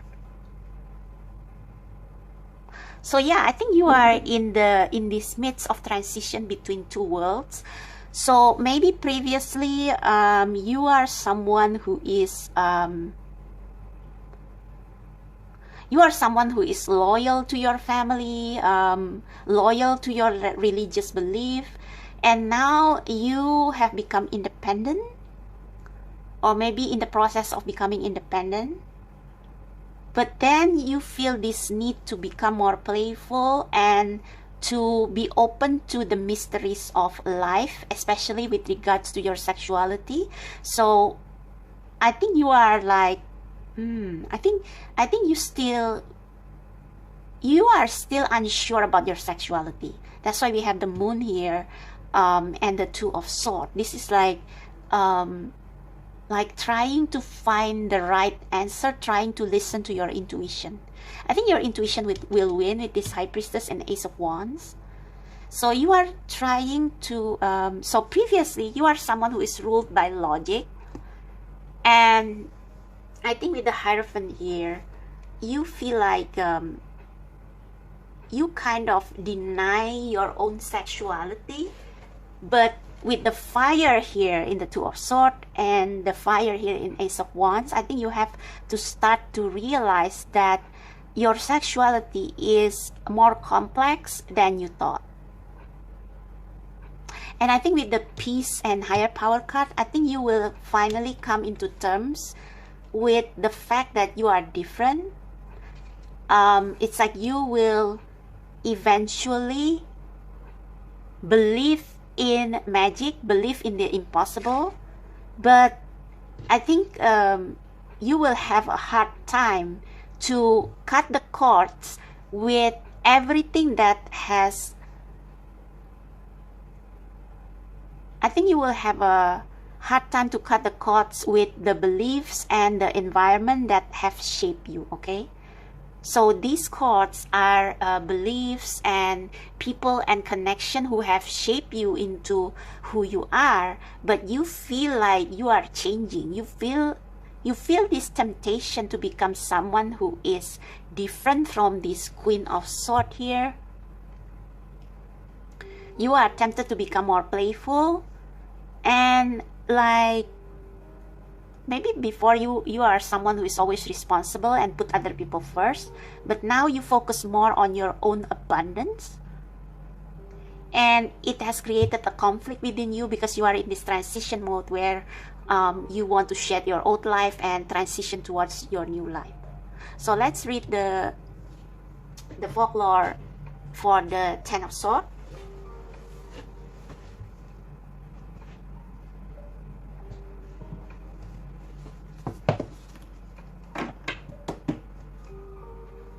We have the World at the bottom of the deck, so you are completing a cycle. It's like you are almost at the point where you will decide to move forward with your intuition, with your heart, rather than with your head. Okay.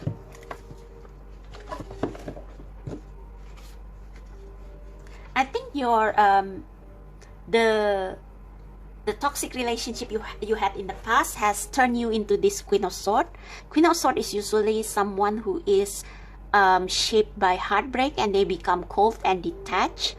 But I think, yeah, I think coming back towards this, I believe that there is an earth sign in your life for some of you who kind of bring up your more flirty and playful side. And you are torn as to whether you should accept them, whether you should allow them in your life, because you still have a lot of internal conflicts to resolve. But I think you will make it, okay, with the World at the bottom of the deck. So let's see, the Ten of Swords.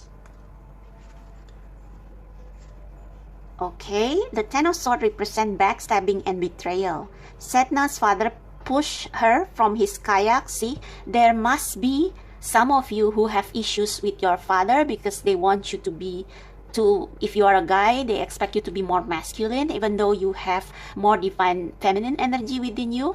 Or if you are a female, they are dominant towards you, okay? So they wound your divine masculine energy. So the Ten of Swords represent backstabbing and betrayal. Sedna's father pushes her from his kayak and chops off her fingers. Oh my god, that's cruel, when she tries to cling to his boat. So you probably experience rejection just like pile number one because of your sexuality or your true personality. It's like it's rejected by your own family and people close to you. She sinks into the bottom of the ocean and becomes consumed with wrath, eternally seeking revenge. So I think your divine feminine is severely wounded by this harsh treatment you had in the past, whether it's with your father or whether it's with domineering masculine energy. And I think with this Nine of Coins, if I feel like maybe for some of you, this is you saving yourself, but I have a feeling that this is someone, a male or a female, who maybe come as a friend or maybe come as someone who is attracted to you romantically, who make you feel like a queen, you know. They want to pamper you, they want to support you, they want to give you all the love, and they want to give you this stability that you never have. So the Hierophant can be interpreted as a tradition, but it can also be interpreted as a wise person, like not a father figure, but what's the English word? Anyway, the Hierophant, I think this guy will play an important part in your life as someone you can look up to, someone you can trust, someone who is dependable and loyal. And they will enable you, they will empower you to cut the ties with your past.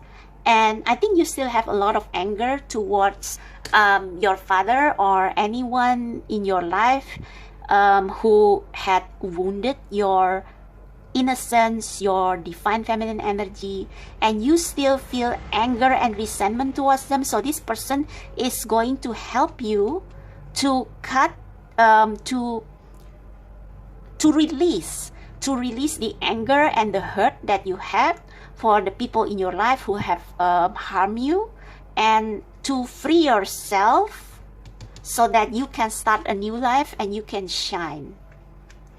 So it's like Cinderella when the prince came to her house and eventually released her from her wicked stepmother, and she turned back and said to her stepmother that she forgives her, and she forgives her not because she wants to forget what her stepmother has done to her, but it's more for her own peace of mind. So you will release all the anger, all the resentment that you had in the past because of people who reject you and your sexuality. You will release this anger. I think you are torn between like having to hold on to this, not having to, but you are torn between holding on to this anger and becoming cold and detached, or like starting a new life with people who truly love you, like giving love a second chance. So you will give love a second chance, and I think this Queen of Coins, a Nine of Coins person will help you and assist you, and they will give you like a divine masculine love and warmth that you have never received. Okay, so let's ask about timing before we close your reading.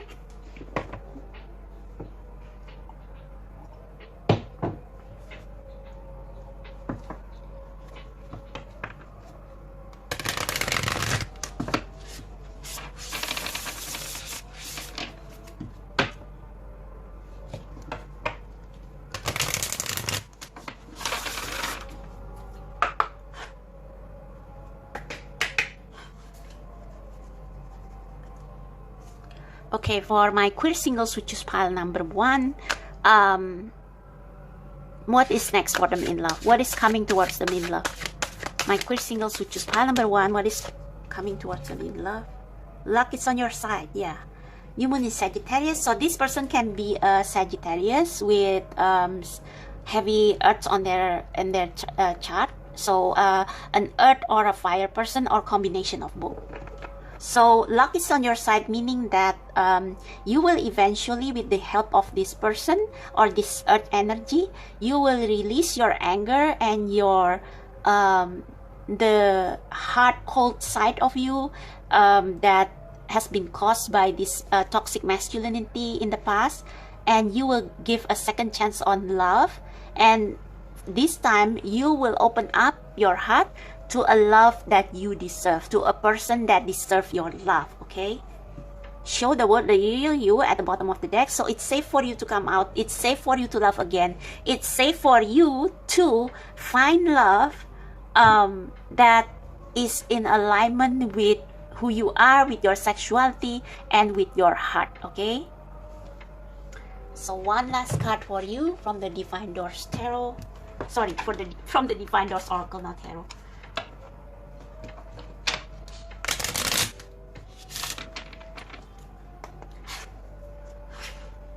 So for pile number 1, my queer singles who choose pile number 1, Spirit Pets, last message for them. So I think this is your inner self. You have been you are broken and battered from this toxic masculine energy that reject your divine feminine energy in the past, but we have the Sacred Lotus, compassion in action, the chosen tool. I see now the lotus in your spirit's jewel. So I think this person will come to your life to make you see how beautiful you are and how you are deserving of love, and how like how you can get a second chance in love, how you will meet people who truly see your true beauty as you are and accept you and love you unconditionally. So this person will come towards your life and make you realize that you are lovable and that you should give a second chance on love, because there will be a lot of people who see your flirtatious side, who see your passion and love you for who you are. So that's for you, pile number my queer singles who choose pile number 1. And I hope this reading resonates with you. Give me a thumbs up, subscribe to my channel, and check out the description box below if you want to book a personal reading with me. And I'll see you next time. Bye. Hello to my queer friends who are already in relationship or some kind of connection. This is going to be your reading on what love has in store for you next. So what's next in love for you? So I'm calling God, Source, Universe, and the divine power of love and light to shed some light to my queer friends in relationship, which is pile number 2, of what is next in love for them. So I'm just going to pull one card to check your energy at this moment. So what is the overall energy for my queer friends who are in relationship, who choose pile number 2? What is their overall energy in love? What is their overall energy in love for my queer friends who choose pile number 2? Oh, interesting. The single ones also got the High Priestess. Okay, so let's clarify this. I think there are more great things for, there are more great things to come, or even if I think you will experience some kind of mystery or maybe unexpected things, whether negative or positive, but it's all meant to be. Oh, but no, this is your energy, so okay, let's continue. Let's pull a clarification. What is this High Priestess talking about pile number 2's energy? The Hierophant. Okay, so this is like as above, so below, and we have the 6 of Wands. So I think you have to be more intuitive in your relationship. I wonder if any of you here are cross readers, like your partner watch pile number 1 and you watch pile number 2, because for pile number 1, the only issue is communication, in which one person is quieter than the other one and not as expressive in communicating what issues they have. And for this pile, you need to be like more intuitive and relying more to your divine feminine energy. Doesn't matter if you are male or female, and know, like, you can feel what the other person is trying to say. So yeah, and with the Hierophant, this is like applying that knowledge in real life. So yeah, it's like holding the traditional values, but also being intuitive in your relationship. So not being so rigid, not being so too conventional when it comes to love and relationship, but use a little bit of intuition, and you are going to gain some victory. Okay. Is there anything else? Is there anything else? The general energy for my queer couples or my queer people in the relationship who choose pile number 2. Is there anything else regarding their general energy in love? So if you sense anything that is off, you need to kind of ask your partner, is there something wrong? And this is like a training for you to learn to know your partner more. So I guess there is nothing else. Okay. Oh,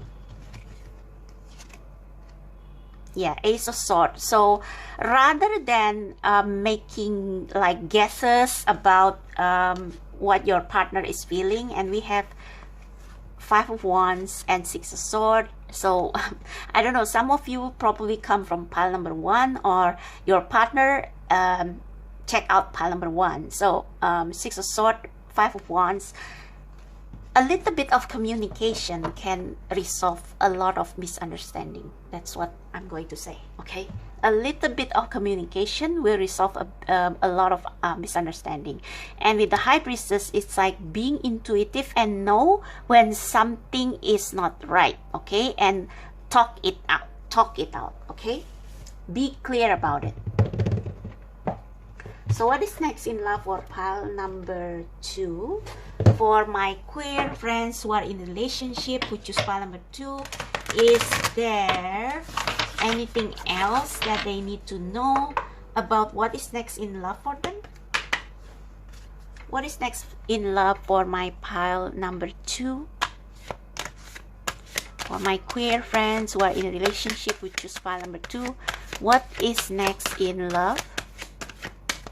What is next in love? What is next in love?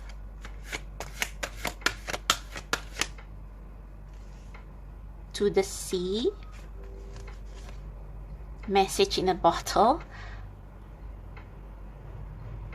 The sea is all about emotion, about going with the flow, but I don't really feel it. Is there any message about what is coming next in love for my pile number 2s? Okay, we have that. Between worlds. So I think both of you is like you two are not in sync, but it's like both of you love each other, but it's like you come from different backgrounds, so you need to bridge your differences with communication and intuition. And with the Hierophant, this is like honoring your commitment. Yeah, honoring your commitment. So believe in your love and commitment for each other, and use that as like a foundation for you to believe in your partner, and believe that any misunderstanding can be clear with just a simple act of communication. Okay, and also try to be intuitive and learn to read each other's mood. Okay, so this is bridging 2 different worlds together. I think most of you who choose this pile, you have just make it official, or you have just come together or moved together, and you are learning more about each other that probably you didn't know when you are still like casual dating. Okay, oops, almost pick up the wrong deck. So is there anything else that we need to know for my queer friends who choose pile number 2, who are already in a relationship or connection? Some of you probably are in long distance relationship, and in that case, communication, loyalty, and intuition is more important. Is even more important. What is next in love for them, Spirit? What is next in love for them? 5 of Wands. So sometimes difference in opinion is okay, but never use them to like hurt each other.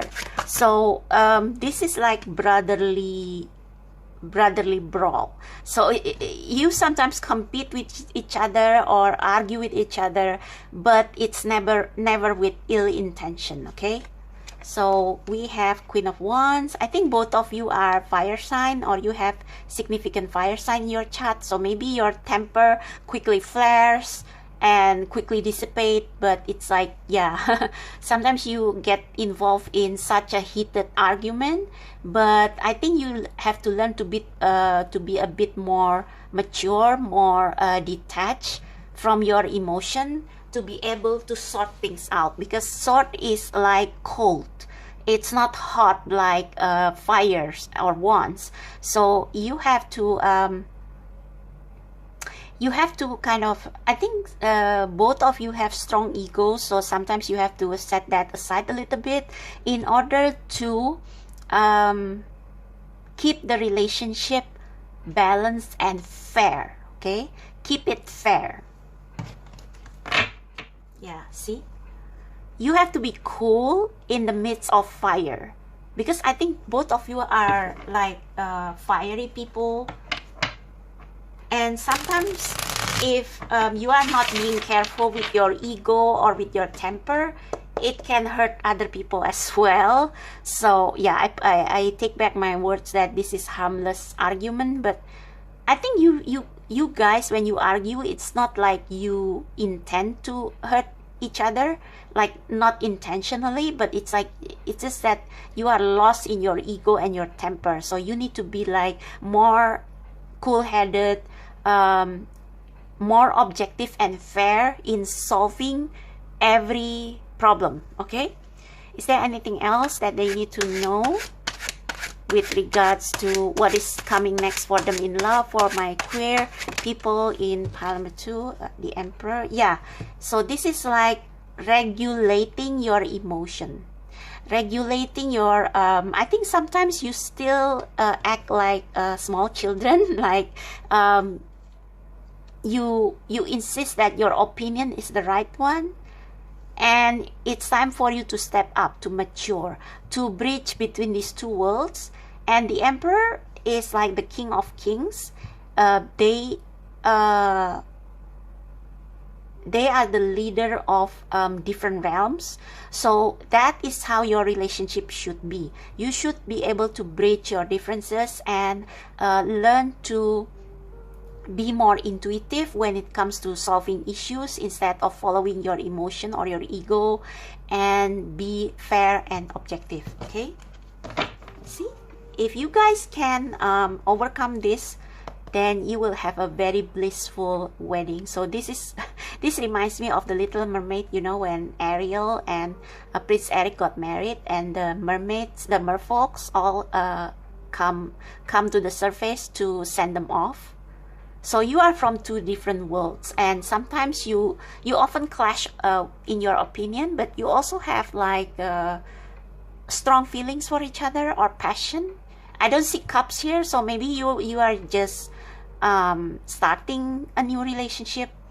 So you need to learn more about each other, and like, yeah, like being mature and being strategic in your communication. Also be fair, be honest, but never lose control. Okay, never lose control. Yeah, the Tower, it's like sometimes you need a big fight to make you guys realize that you still have a lot to work on. But overall, I think there is no big issues. Okay, one last card maybe on what is next in love. You 3 of Wands. What is this about? Clarify the 3 of Wands. Clarify the 3 of Wands. The 10 of Cups. 3 of Wands, 10 of Cups. I don't know, but these 3 of Wands give me a feeling of someone trying to run away. Oh, okay, I see. Yeah, that's why we have the Tower again at the bottom of the deck. So you guys have to overcome your shadow, and one of your shadow is your ego, your desire to win every argument, or your desire to be right, or your temper. Because of this a lot of fire thing, and 3 of Wands is fire, right? So maybe sometimes when you are in argument, you tend to be like, let's break up, you know, but actually you still love each other, and that argument can actually be resolved by a simple communication and a little bit of understanding. So maybe you have a lot of arguments, but it's like, it doesn't even matter. It's just your temper, you know, it's just your ego. So if you mature a little, then you are going to come to the other side safely. So maybe you need to experience like one big brawl to realize that you need to work on your shadow side. You have some issues to work on before you can have a healthier relationship. Yeah, I think both of you are still very young, naive, and yeah, you met when you were younger, so you have to learn to kind of mature together. But I think with the 10 of Cups, this is what is your hard work. If you follow this advice, it's going to pay off. It's like it's going to end in marriage or union. Okay, so let's move on to the Moonology deck. Anything else you want to add, Spirit? For pile number 2, my queer friends in love. What is next in love for them? My queer friends in love. My queer friends in love.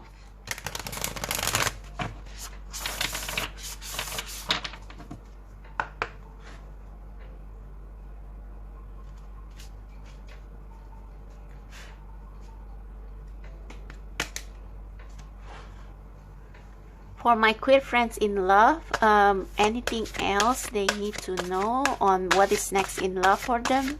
So a lot of maturing. Yeah, it's time to release negativity, like being too arrogant to admit if you are wrong, to admit mistakes. Okay, and also negative thinking about the other person. Learn to believe in each other. Your hard work is paying off. So if you put work in this relationship, it's going to end in this 10 of Cups.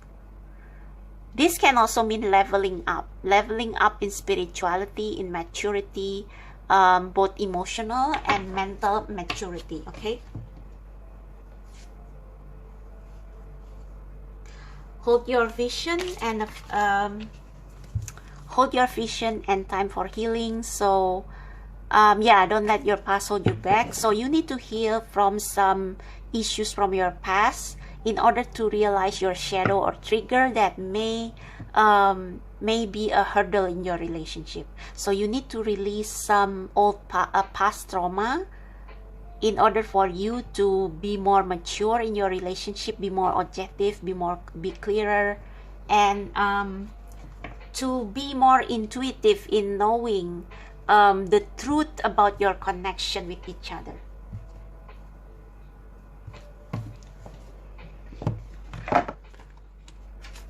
Okay.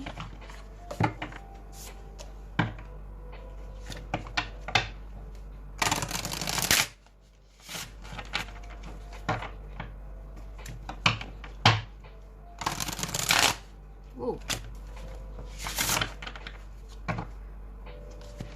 For my pile number 2, my queer friends who choose pile number 2 who are already in relationship or connection, any other messages for what is next in love for them? What is next in love for my pile number 2s? For my queer friends in relationship who choose pile number 2, you have 2. Compassion. May you tend to the suffering. So this is like forgiving yourself, having more compassion with yourself for any traumas that you have in the past. So heal negativity from the past so that it will not poison your current relationship. Okay, and also have compassion for your partner, not being like it's like not people pleasing, but speak in a compassionate way. And also learn to be more compassionate with yourself, and to know when you are being treated unfairly, then you have to, you have to express your opinion in a mature manner. We have release. So I believe that you are connected to pile number 1. Maybe one of you read pile number 1 and the other read pile number 2. May you lay down your burdens. So okay, bottom of the deck is resilient. May your soul weather the storm. So I think your relationship can weather any storm. Release negativity. Lay down your burden. So this is a different kind of burden. This is a burden that you carry from your past with this between worlds, so that you, I think yeah, I don't know what shadow work you have to do or what shadow you have from the past, but I think it contributes to your temper, to your quick anger, with the 5 of Wands. So you need to release that burden that you need to be right all the time, or that you need to be in control all the time.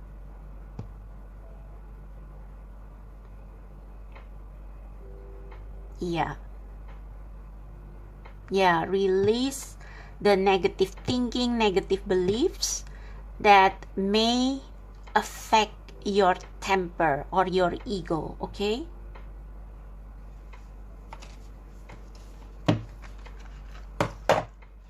Last advice for pile number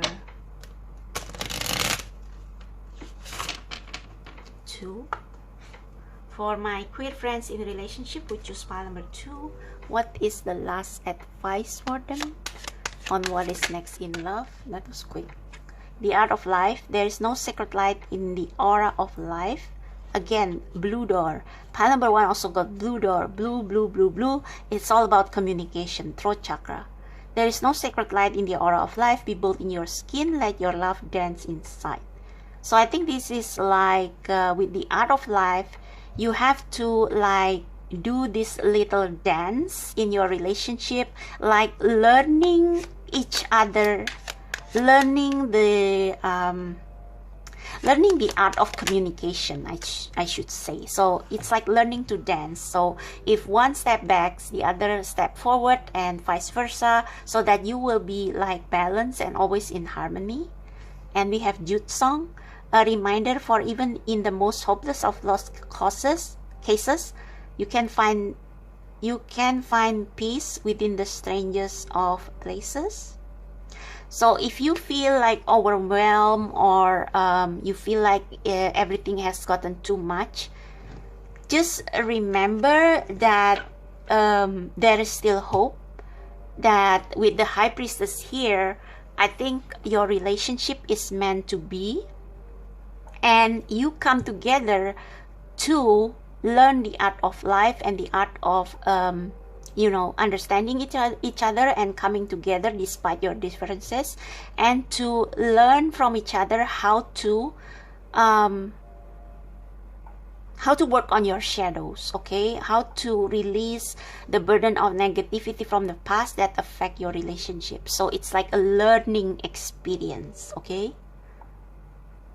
Peace among the strangest of places. So yeah, this is like even in your hope, in when things seems too much, it's like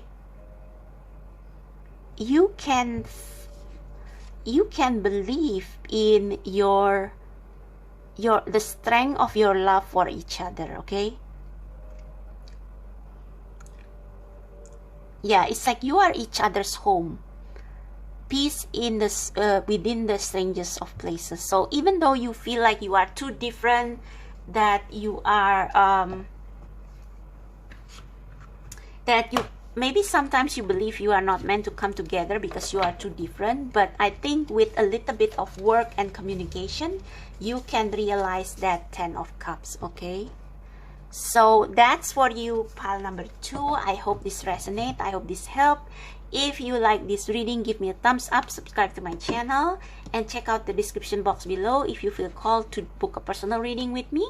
And yeah, see you in the next big card reading. Bye bye. Hello to my queer singles and couples who choose pile number 3. This is going to be a reading on what is next in love.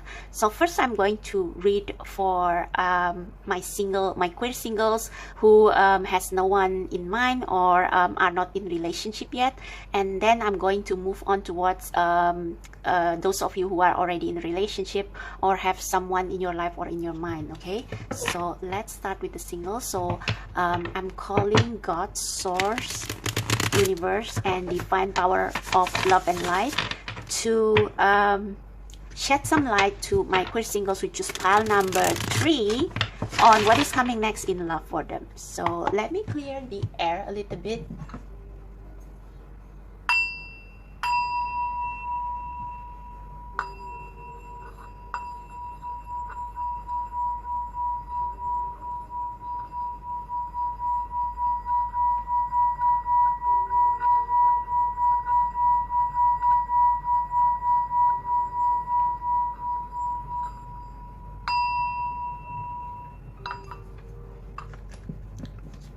Okay, so for my queer singles who choose pile number 3, what is coming next in love for them? God, source, universe, and spirit guides. What is coming next in love for them? Sorry, first of all, I'm going to check out your energy. So what is your energy right now with regards to love, whether you are ready for love or whether you are still in conflict as to whether you want to be in a relationship. So for my queer singles who choose pile number 3, what is their current energy in love? What is their current energy with regards to love? The moon. So, and we have the 5 of Cups at the bottom of the deck. So, I don't know if you feel called to pile number 2 because there is a similar energy. Pile number 2, actually pile number 1 has 5 of Cups, pile number 2 has 5 of Swords, and you have 5 of Cups. And pile number 2 also got the moon. So, with regards to love, I think you are still confused. It's like you cannot differentiate between which one are dogs and which one are wolves. Like, maybe you have been disappointed in the past by someone, rejected, or maybe you had a breakup, a bad breakup that that has really broken your heart and still affect you until now. So now you are kind of trying to rely on your intuition to know who are sincere with you and who are not. Okay, so yeah, you are still like looking on the look, but you are also not in a hurry. You trust your intuition and on who deserve your love and who don't. Okay, Chariot. Yeah, you are actually ready to move on again, but you are more careful this time. So let's see what is coming next for you in love. Oh, what is coming next for pile number 3? My queer singles, which is pile number 3. What is next in love for them? God, source, universe, divine power of love and light. What is in store? What love has in store for my queer singles who choose pile number 3? Thank you.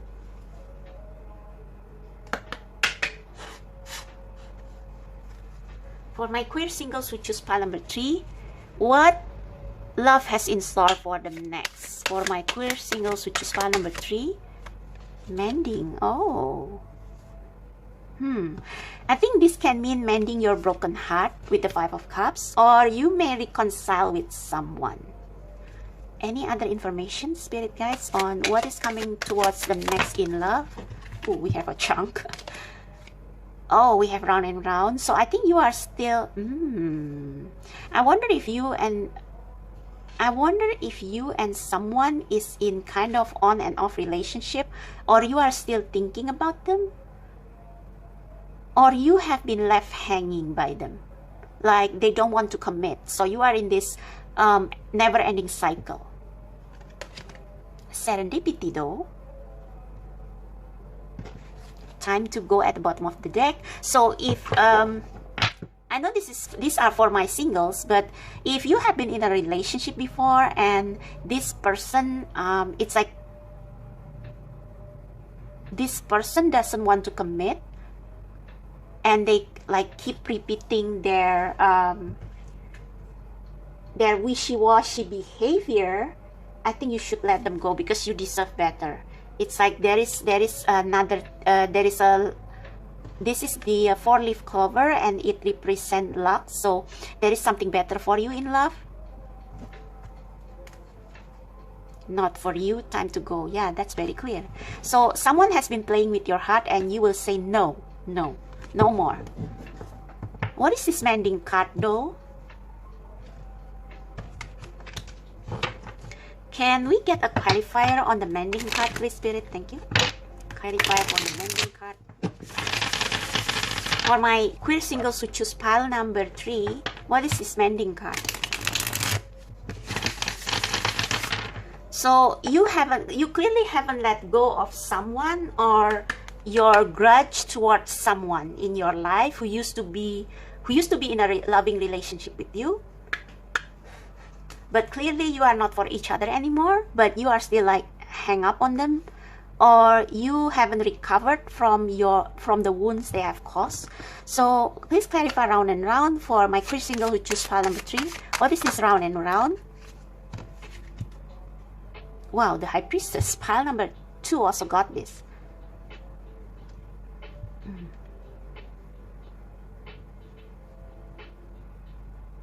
I think with the High Priestess and the Death at the bottom of the deck, you have to stop the cycle. For some of you, this is a twin flame relationship, like you have the same problem over and over and over. And I think you will only be able to come together after you overcome those issues. But you are single, so I don't know. Let's see. High Priestess, round and round. Yeah, for some of you, this is a lesson. So maybe you are currently single now, but I think you are still hung up with the mending card. You are still hung up on like this person who is like you. You kind of feel a strange, strong connection with them. And oh, and we have serendipity. Serendipity means like something that is meant to be. So maybe you and this person are destined to be together, but you have to overcome some lesson, your own doubts, your own shadow work. Like maybe some of you have some shadows or skeleton in the closet that you haven't addressed. So until you address those issues, you will not come back together. Please clarify the mending card. Please clarify the mending card for my queer singles who choose pile number 3, please. Thank you. Clarify the mending card for my queer singles who choose pile number 3. Yeah, you have been with someone before and you have built a home together. Maybe you divorce or maybe you separate, I don't know. And it's like you still feel this connection. You still feel this strong connection with them. Not just love connection, but also something stabler, like you and them are it's like you and them have been together for quite a while and you have built a strong foundation. And we have the Four of Wands, so you have been married before, or you have been in a long-term established relationship, which is quite a strong relationship with this person, whoever they are. And you want to, it's like you are not sure why it doesn't work. That's why we have the Moon card. And that is because there is a lesson both of you needs to overcome. And this lesson is something you have to figure out yourself by connecting to the divine, by connecting to the universe who sees everything, who sees the blind spots that you fail to see about yourself. And with the serendipity, I think you will reconcile. Wow, this is amazing. So yeah, I think you will reconcile, but you have to end this cycle. You have to end this going round and round and not wanting to commit. Maybe maybe either you or this person are afraid of commitment, and the other person think that you are not serious. So you have to overcome those fears. You have to overcome those shadows. For some of you, you were in a relationship with someone who is still in conflict with their sexuality. So maybe they are bi or lesbian or gay, but they think that they are straight. So you and them are attracted to each other, and you have strong bond, very strong bond. Not just in love, but also in like everything, because we have the Three of Pentacles. It's like both of you are power couple, but some of you, one of you still has doubts about your identity, and you don't want to like full on becoming you don't want to full on embracing your identity. Okay, so let's see what is in store next for you in love. So this is for my queer singles who choose pile number 3, spirit guides. What are next for them in love, please? Thank you. What are next for them in love?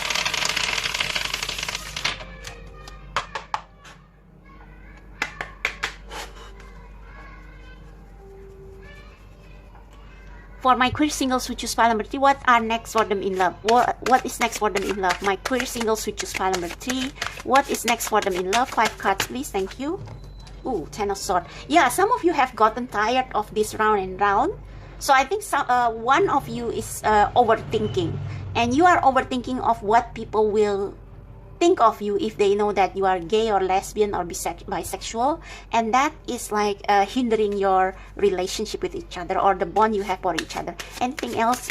What is next for pile number 3, my queer singles who choose pile number 3, Knight of Pentacles? So some of you, those of you who feel like you cannot accept yourself, your sexuality, you need to take action slowly but surely. Some of you probably are with someone who are married to their job, so you don't have time for each other. One more card maybe. Oh, I don't think that's the one. Okay. Oh, we have another nudity, so I need to cover this. Yeah. Oh, okay. So there are several different cases here. So for some of you, let's see all the cards first, okay? Nine of Pentacles. Something about your stability as also factors in here. Mending, round and round. Nine of Pentacles, King of Pentacles, the Sun, the Six of Wands.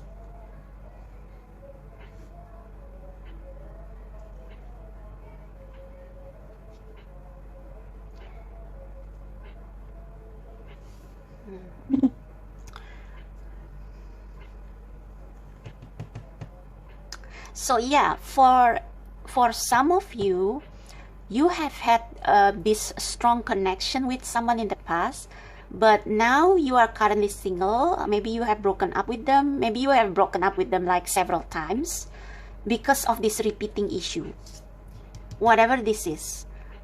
So one of you have been overthinking, or one of you have been like caring too much about what other people think of your relationship, and it's like it becomes the hurdle, the greatest obstacle in your relationship. If it's not about that, then one of you are very goal-oriented, materialistic, with the Devil card here, and you care more about money than your relationship, and that's why you broke up. So let me clarify. Yeah, the Two of Swords at the bottom of the deck. So someone is very confused here.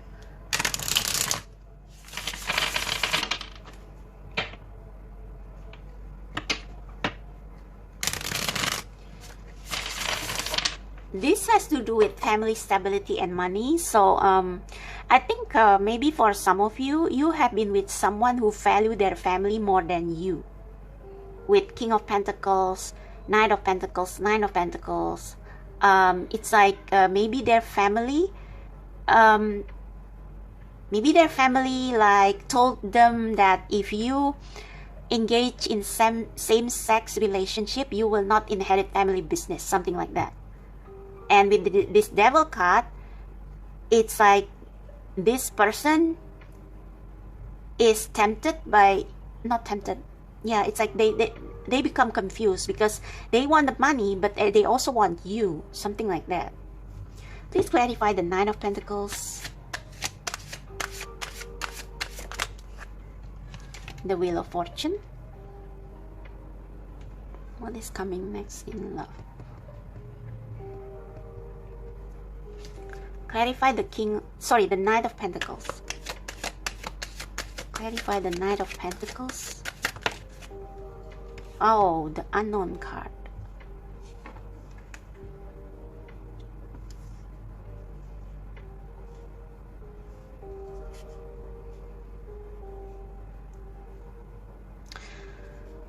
Clarify the Devil, please.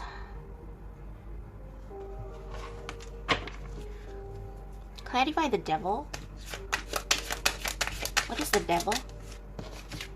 Seven of Pentacles. What is next in love?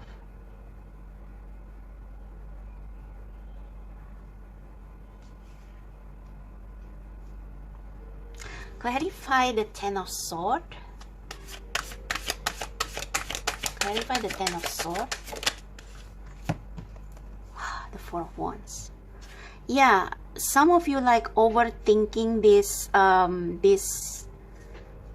this relationship, that it's like you have strong connection with this person, but it's like you keep encountering the same problem, and it has something to do with stability or money.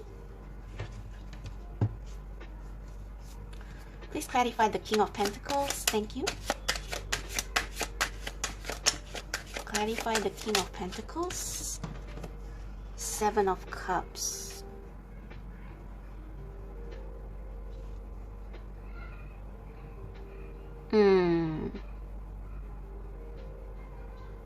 Okay, I see. I think this is about one of you are afraid of commitment. Like one of you want a permanent, established relationship with this person that you feel strong connection with. I think you get along very well, and you also are good business partners. But this person don't want to make your relationship permanent. It's like they don't want to marry, maybe because they care, or they are worried about what their families think, and so they feel like they need to stall. And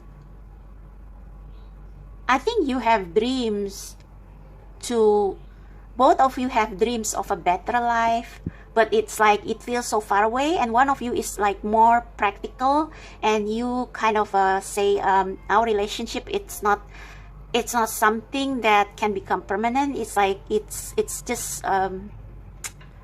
this thing that you keep between yourself. And one of you is like, I want this to be permanent, I want this to be open.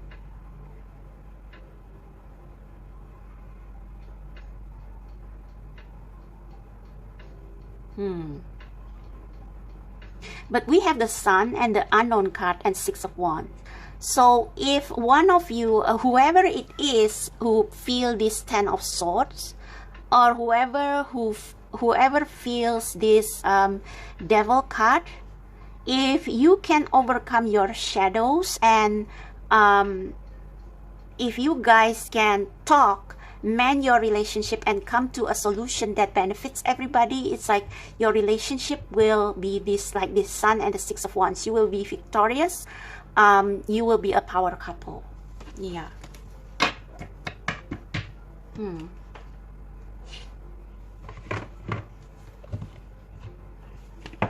So can we get more information, Spirit? What is coming towards them next in love? Or maybe what is this all about? For my singles, queer singles who choose pile number 3, what is this all about?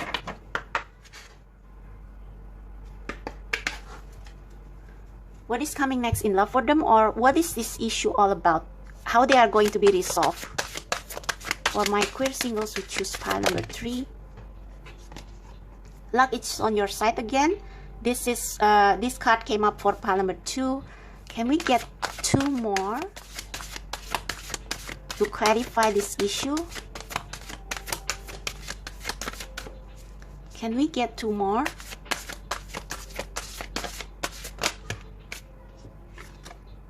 A new romantic cycle begins. So see, balance. Both of you needs to come into find a solution that will benefit everybody. You two will have to have a long talk, okay? You have to have a long, deep talk with each other, and you have to be like honest with each other. Emotions are running high. So currently you guys are like very stubborn about your own opinion on what this relationship should be or should become. Just one more, Spirit. Thank you. One more. Take time to breathe out. Yeah, this is like a twin flame relationship in which you have an obstacle that keeps coming up and disrupt your union. So you have to kind of figure out how you can overcome this lesson so you can mend your relationship and come into union. The end of a tough cycle approaches. It's time to release negativity. So the Ten of Swords, whatever is worrying you, it's like you have to let it go and trust in the power of the universe, trust in the mystery of life to bring you together and to resolve your issues, okay? So one of you is too much in your mind and too practical that you don't trust the divine power. Okay, so let's pull some last advices for you. Last advice. For my queer singles who choose file number 3. What is the solution to their problem? Or what is coming next in love?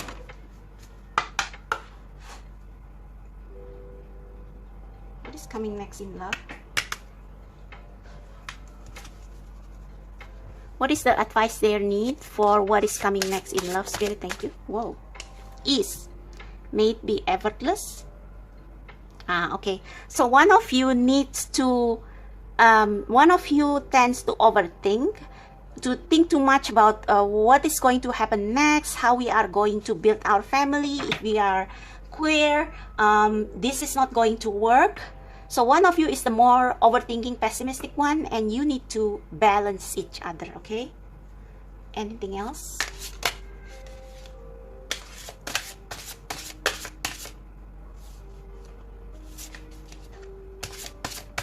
Any other messages? Wow. Got 2. We have curious. May you open and explore. So one of you needs to come out of your comfort zone, okay, and not to overthink so much about what will happen, and just enter into the energy of the sun, which is like enjoying life, enjoying what you have in this moment. So don't think too far and try not to care too much about what other people think your relationships should be.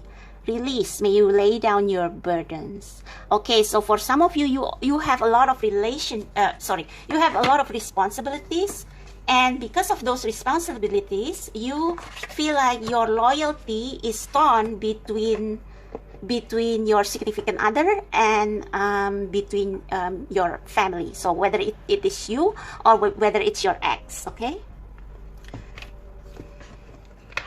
So what will be the outcome of this? I think you will just have to, I think this Sun card is also an advice, and this Ease as well, and luck is coming on your to your side. I think you just have to let it be, okay? Don't get too hung up on this person too much, because they have to settle their own shadows, their own problems with their family. And with mending and serendipity, I think they will come around in their own time. They will return to you, and it's like they will need to grow up and choose which is more important for their lives, what is right for their lives, okay? So this is a very twin flame lesson. So what will be the outcome of this walkabout? You discover your path in sacred walkabout. The trees are your people, the earth is your tribe. To indigenous lesson, in indigenous lesson, you find the will to survive. So yeah, this is like you have to just let things be and live your life with ease. Like release your burden over this twin flame connection or twin flame relationship, so that the other person can learn their own lesson and come around and reconnect with you when they realize what is good for your relationship. Or you just have to trust the universe that whether they will return to you or not is meant to be. It's fate, okay? I just feel called to do one more thing for you. So don't tell the other pals, but I pull cards for you more than the others.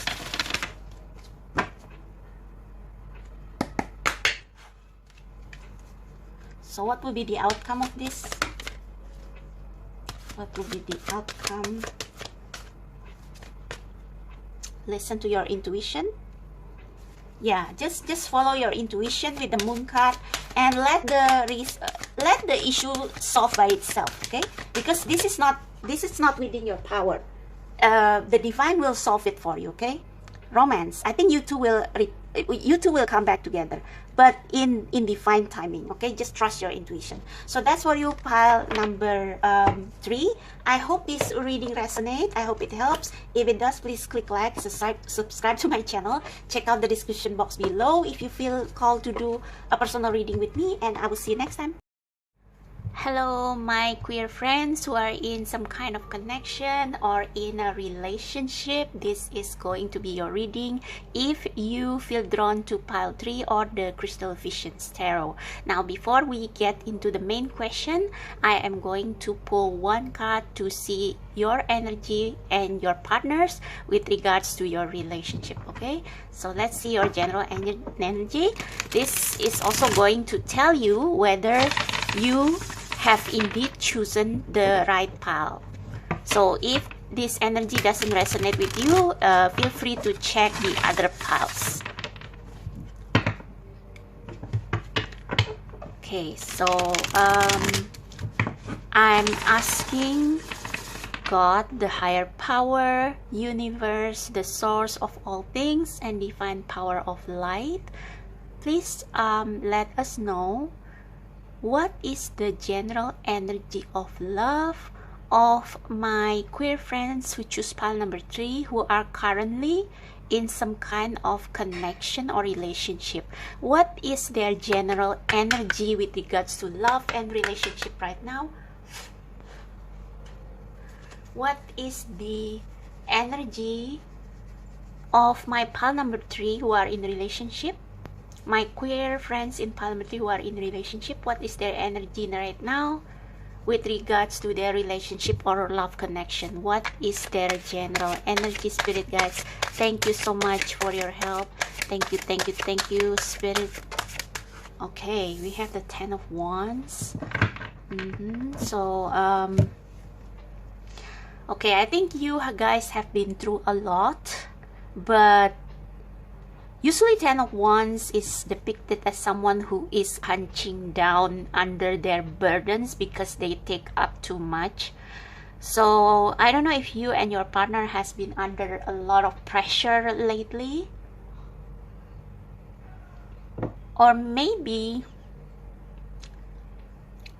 either you are under a lot of pressure or you feel like you have to move like faster in your relationship, like you have just dated and maybe there is a lot of passion between you and it's like you just want to jump to the next stage of your relationship, but it's been an uphill road. And we have at the bottom of the deck the Queen of Cups. Now, Queen of Cups is the opposite energy of the 10 of Wands. They act and speak and behave based on what their intuition is telling them. So intuition is something that you mostly hear at night with the moon here, like when everything has calmed down, when you have time to think, or when you have time to be alone. It can also be time when you are reflecting away from your partner, like when you are not together and you can relax all by yourself. That is when sometimes your intuition is nudging you or trying to tell you something. So with the Queen of Cups, I almost feel like you need to slow down in your relationship. I don't know if you because Wands is about passion, so I don't know if your relationship is like based on a passion only. Oh, this is interesting. For some of you, you are like I don't want to say that you are a player, but it's like you jump from one relationship to the next, and it's all just because of passion, like you need to sate some passion. And the Queen of Cups, they want you to be more sensitive towards what your heart what your soul, what the spirit is trying to tell you with regards to relationship. So if you have been feeling tired from moving from one person to the next, from one relationship to the next, this Queen of Cups is calling you to pause, to stop, and to ask yourself what you truly want. Okay. There is a quote from a movie. I forgot what movie that is. I need to take a pause. Okay, I remembered it now. It's Guardian of the Galaxy 3. So I remember when Quill, or is it Quinn? Quill, sorry, Peter Quill, Star-Lord. So he was still hung up on Gamora, because the old Gamora that who he loved has died, and instead he got this new Gamora from the past who was from another timeline and didn't know him at all and didn't love him at all. So Quill was very frustrated, and I remember there is this scene where, who is the girl with the antenna? Shoot, I cannot remember her name. Okay, I remember. Mantis. So Quill was still like hung up on Gamora, and he wanted the new Gamora, this Gamora from another lifetime, to be the Gamora who he loved. And of course he couldn't make her love him, and so Mantis interfered. She asked Drax to tell Quill that he cannot just jump from one woman to the next, like when he's brokenhearted, he quickly jumped to the next Gamora, so to speak. But he has to stop running away from his own problem and learn to swim, something like that. But I guess that's what this card is. This Queen of Cups is trying to tell you that in order to fill the void in your heart, you cannot just like move from one passion to the next, one person to the next, one relationship to the next, or like just get in a relationship just for the passion and the pleasure.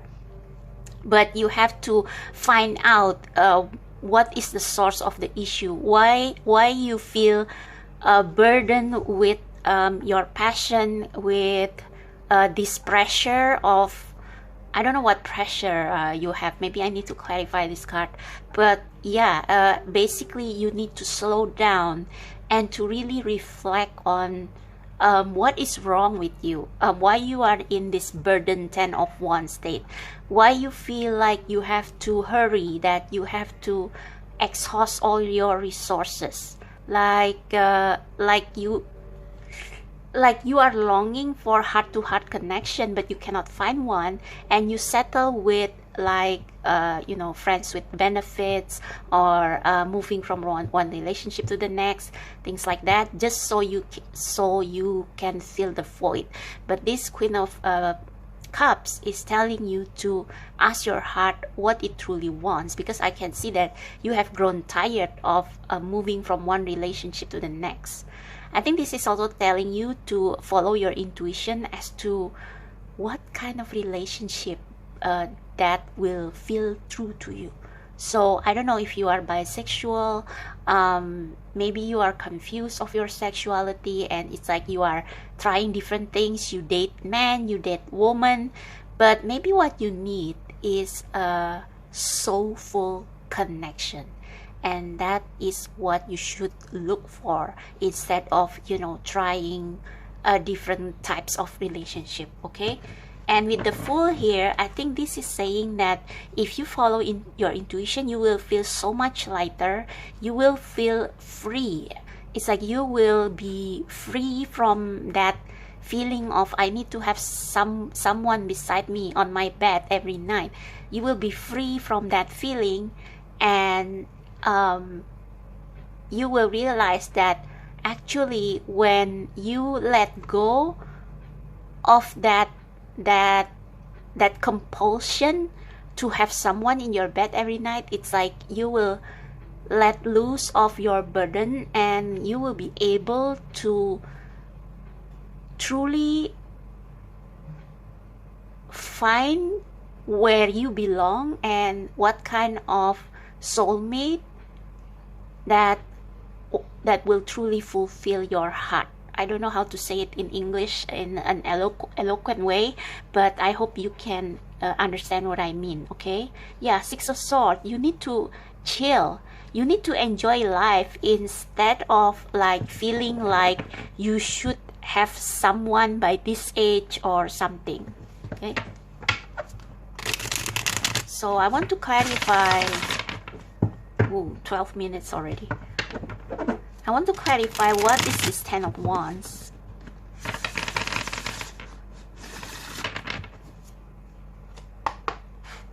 So for my queer friends who are in relationship or in any form of connection, so if the earlier message doesn't resonate with you, maybe this is like yeah, but I feel like you all this time you have been dating not because you genuinely feel soul connection with the person or because you really like the person, but just because you have this insatiable need to satisfy your passion, to satisfy some lust maybe. So please clarify what is this Ten of Wands energy for my queer friends who are in some kind of connection or relationship who choose pile number 3. What is this Ten of Wands really? Yeah, it's like a, and see, it remains at the bottom of the deck. So you need to let go of this compulsion. Yeah, compulsion, that's the word. I don't know, it feels like you are chasing something. Eight of Pentacles is usually like perfecting your skill, working hard to perfect a skill. But for me, this looks like you are chasing after something, like you have to get something perfect. Now I don't know what it has to do with your love connection, but it feels like you are you want to meet a certain milestone in your relationship. You need you feel like you are under some kind of deadline when it comes to relationship, and so you have been taking too much and now you feel like just burnt out. It's like someone who has a job burnout because they keep on going and going and going, but this is in terms of relationship. So I don't know how it translates for you, but that's what I get. So let's clarify what is next in love for you.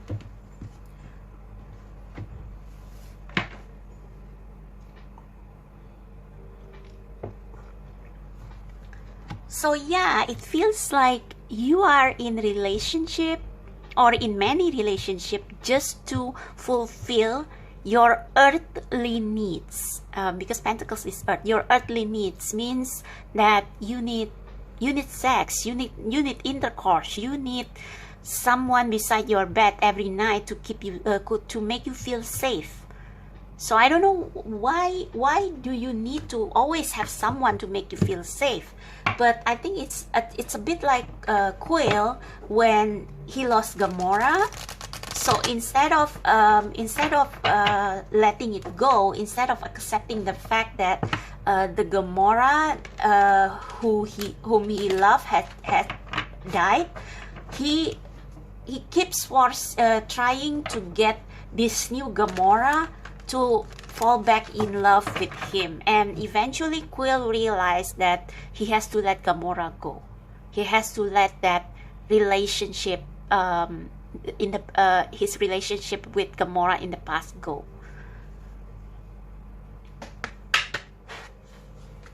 Okay, so for my queer friends who are in some kind of connection or relationship, or who has someone in their energy,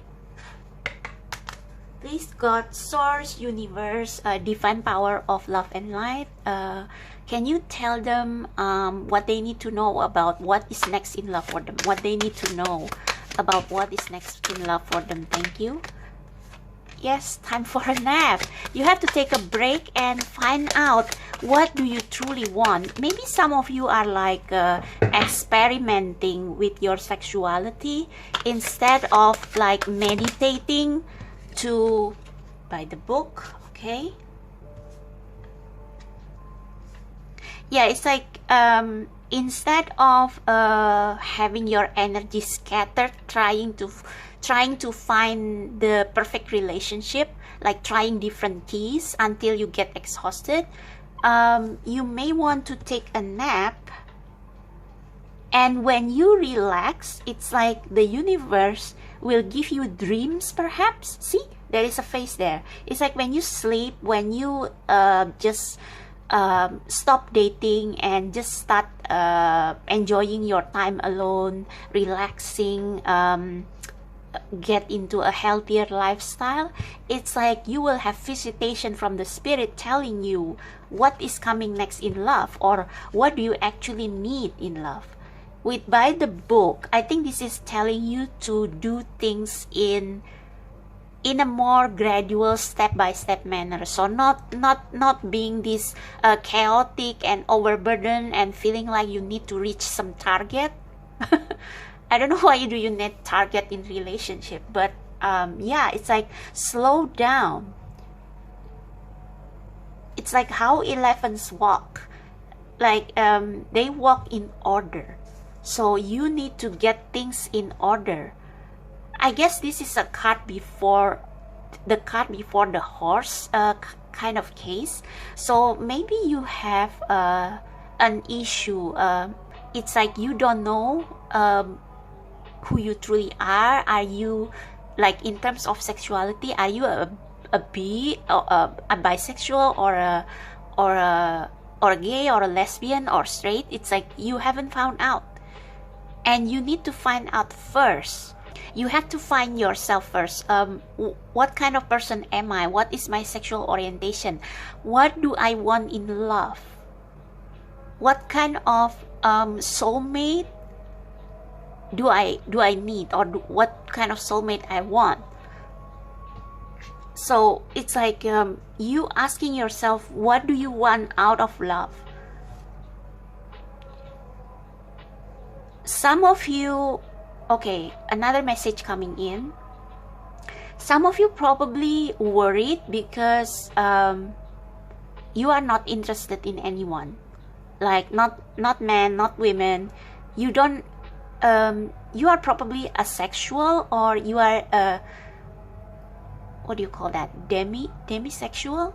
Like you only feel passion when you meet someone you have a true soul connection with. I'm going to just do a little bit of a Google. So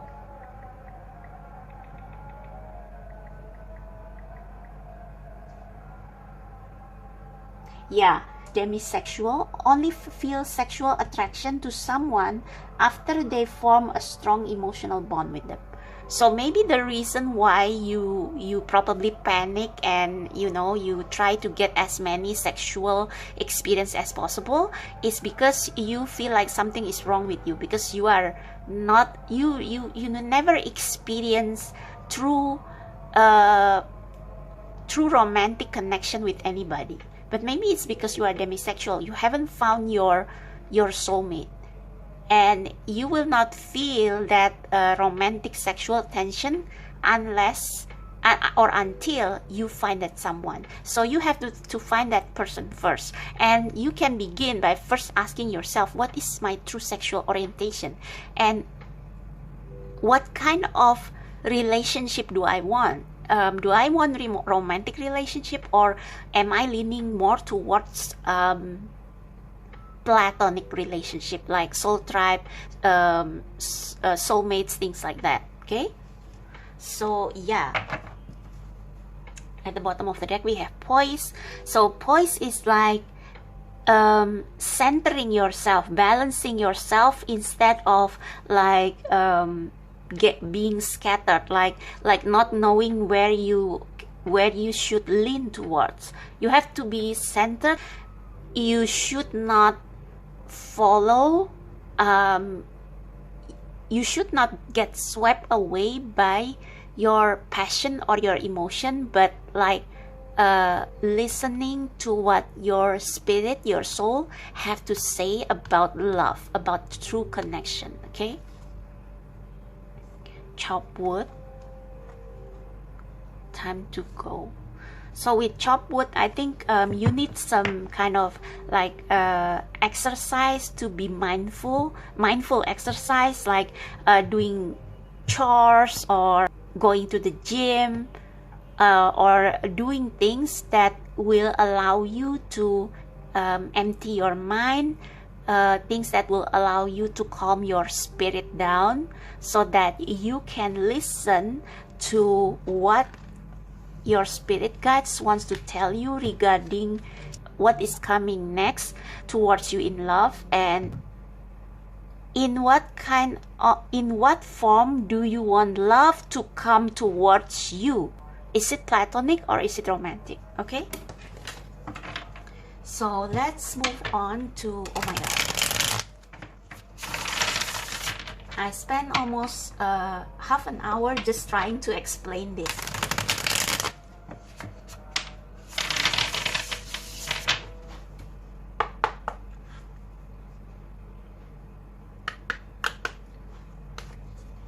Okay, God, universe, source, spirit guides.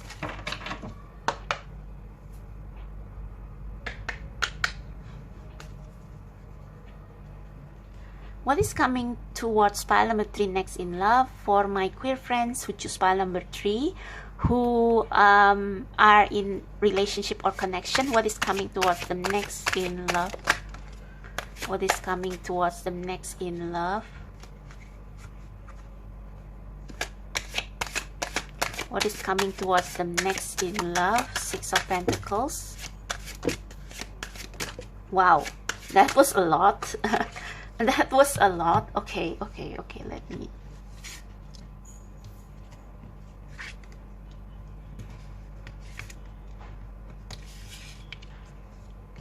Oh.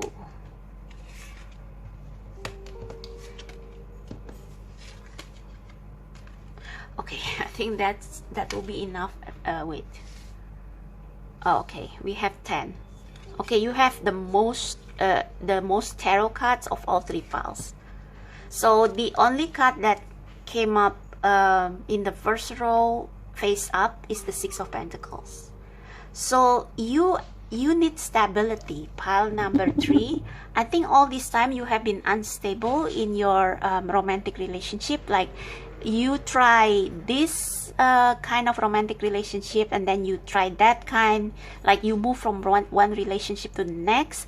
But what you actually need is someone with whom you can have equal give and take. And I think what you need is someone who can show their love towards you in act of service. And I think you are actually maybe someone like that as well. You show your love, your attention in act of service. So this is the kind of partner that you need, and the kind of partner that you are. You guys like to, it's like when you love someone, when you truly love someone, you show them with the act of service. And maybe this is something that you haven't realized. I think you have a lot of earth in your chart, and you like to, you want to build a stable home with your partner. And we have the elephant as well by the book. I think you are someone who is quite traditional actually.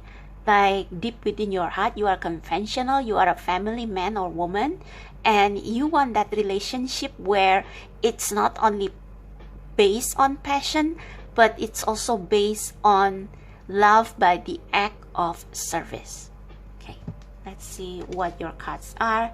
We have the Chariot, Emperor, 6 of Wands, and Death.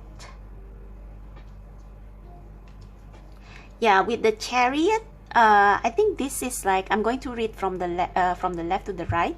So with the Chariot and with the bird here, with the eagle, I think after you take some nap, after you slow down and stop yourself from going after mindless relationship where you only sate your need for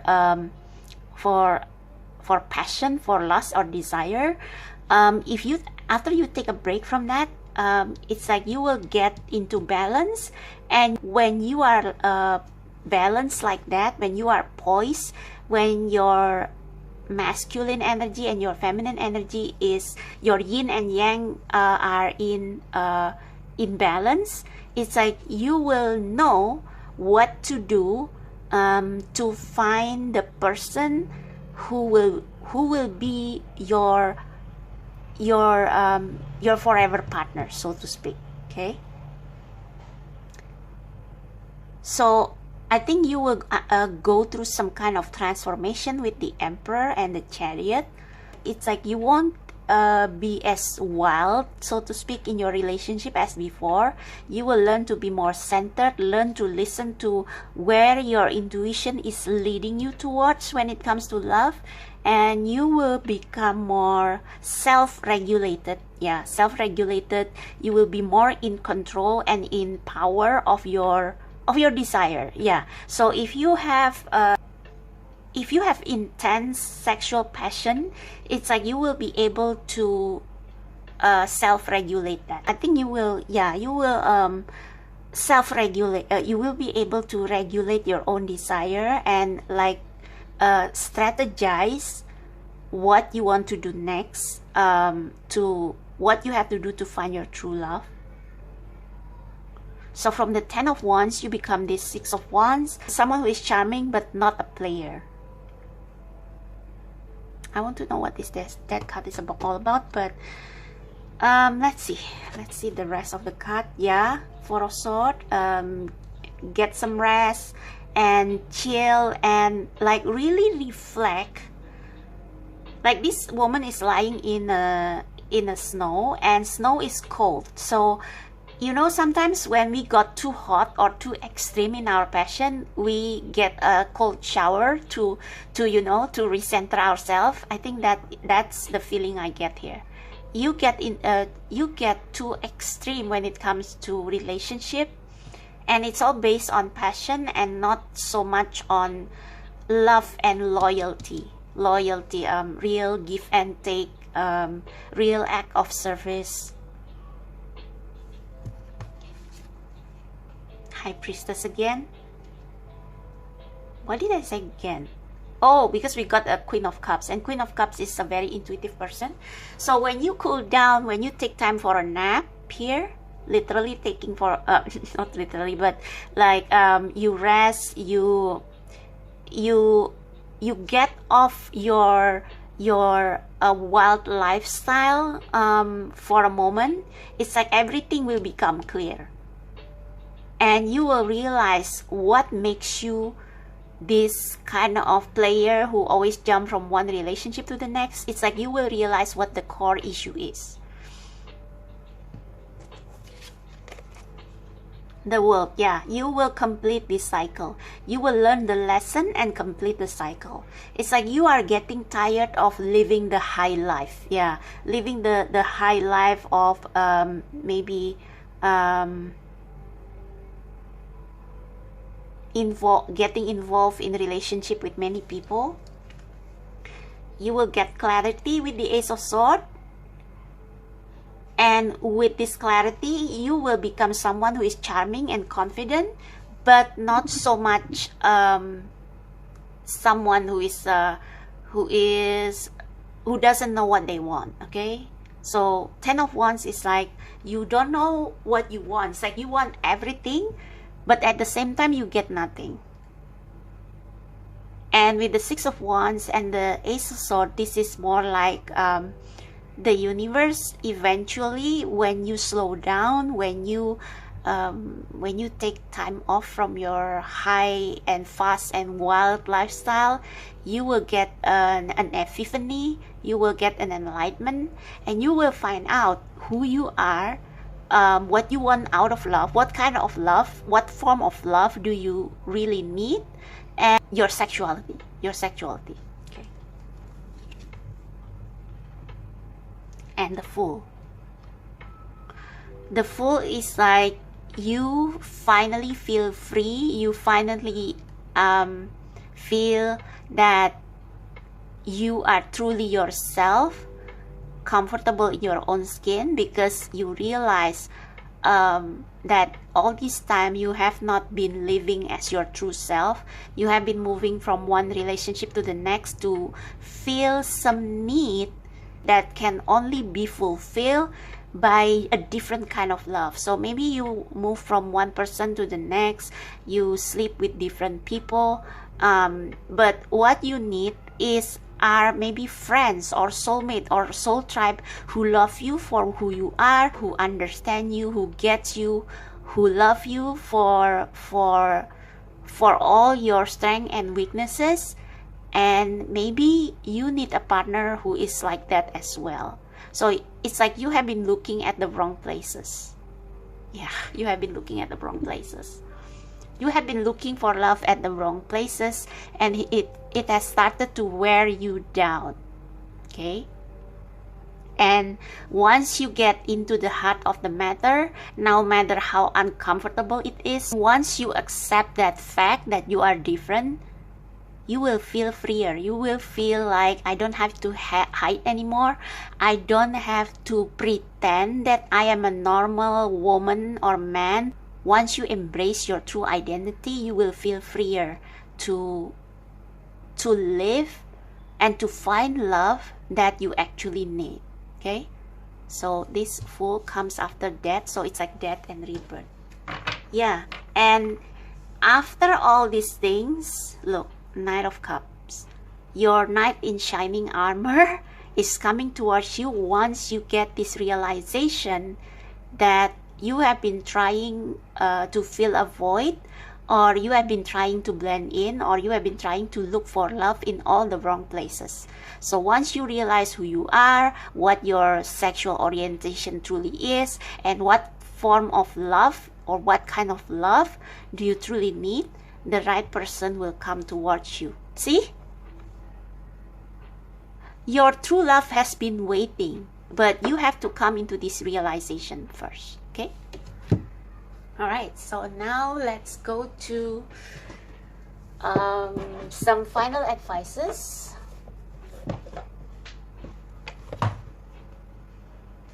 Like, as soon as you reach this realization that you don't have to be the same like everyone else, you don't have to belong to a particular box of being straight or gay or lesbian, once you accept that you are out of the box, you will find your partner who is also out of the box. So you will be a great match. Okay?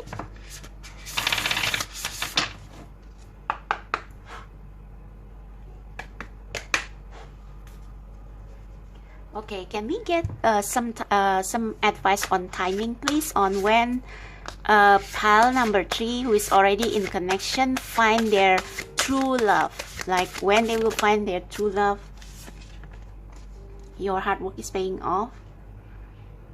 So I think this is you working on yourself. Yeah, it's time to release negativity. So I think you don't like yourself. You try to fit into a category when it comes to love and sexuality. Maybe you feel like, oh, I should be either straight or gay. I should be either straight or lesbian. You don't give room for other types of sexuality, other types of love. You don't give room for platonic love. You don't give room for demisexuality. You don't give room for asexuality. And once you accept that you are different, that you don't fit into just one box or one category, you will be free. You will be free. Bottom of the deck is meditate and contemplate. And that is the Four of Swords. And time for a napping.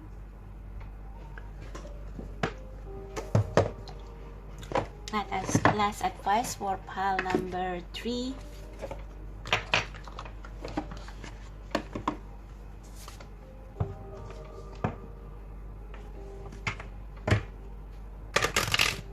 Shoot.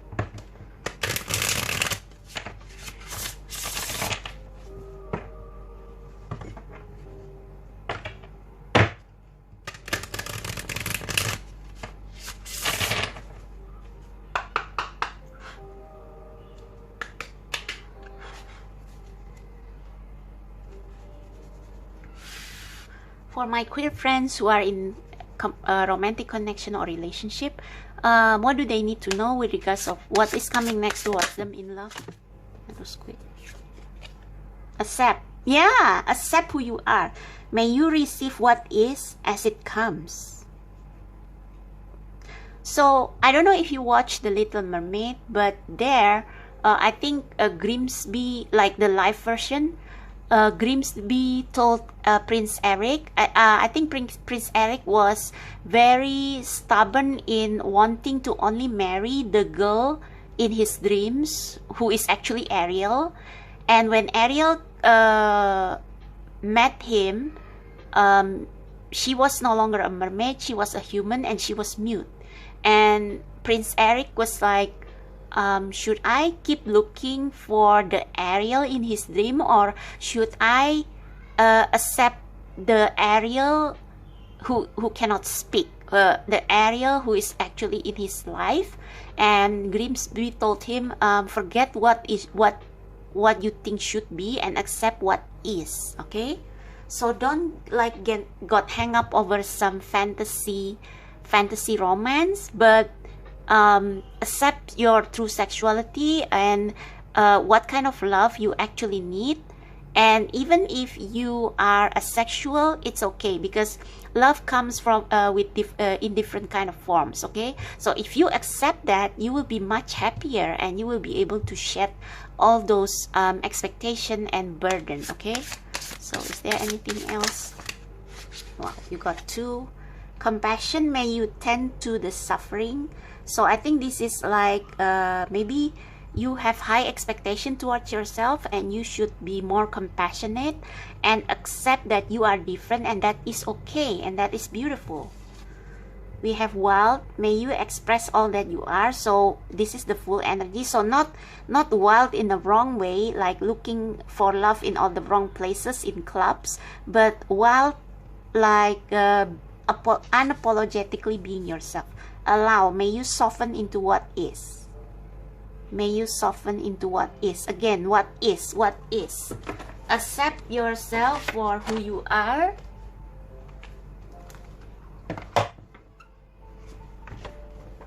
And this is the last piece of advice.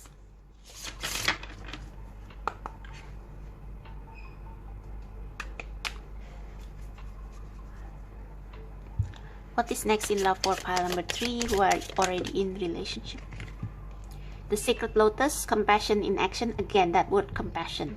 The chosen tool. I see now the lotus in your spirit's jewel. I think you eventually will accept your true self, not again trying to fit into any box when it comes to love and relationship, but you will accept that you are different.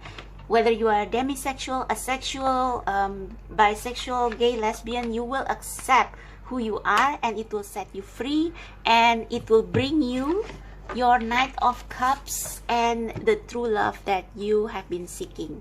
So that's for you, pile number 3. I hope it resonates. I hope it helps. If you like this reading, if it resonates, give me a thumbs up, subscribe to my channel, and check out the description box below if you want to book a personal reading with me. And I'll see you next time. Bye.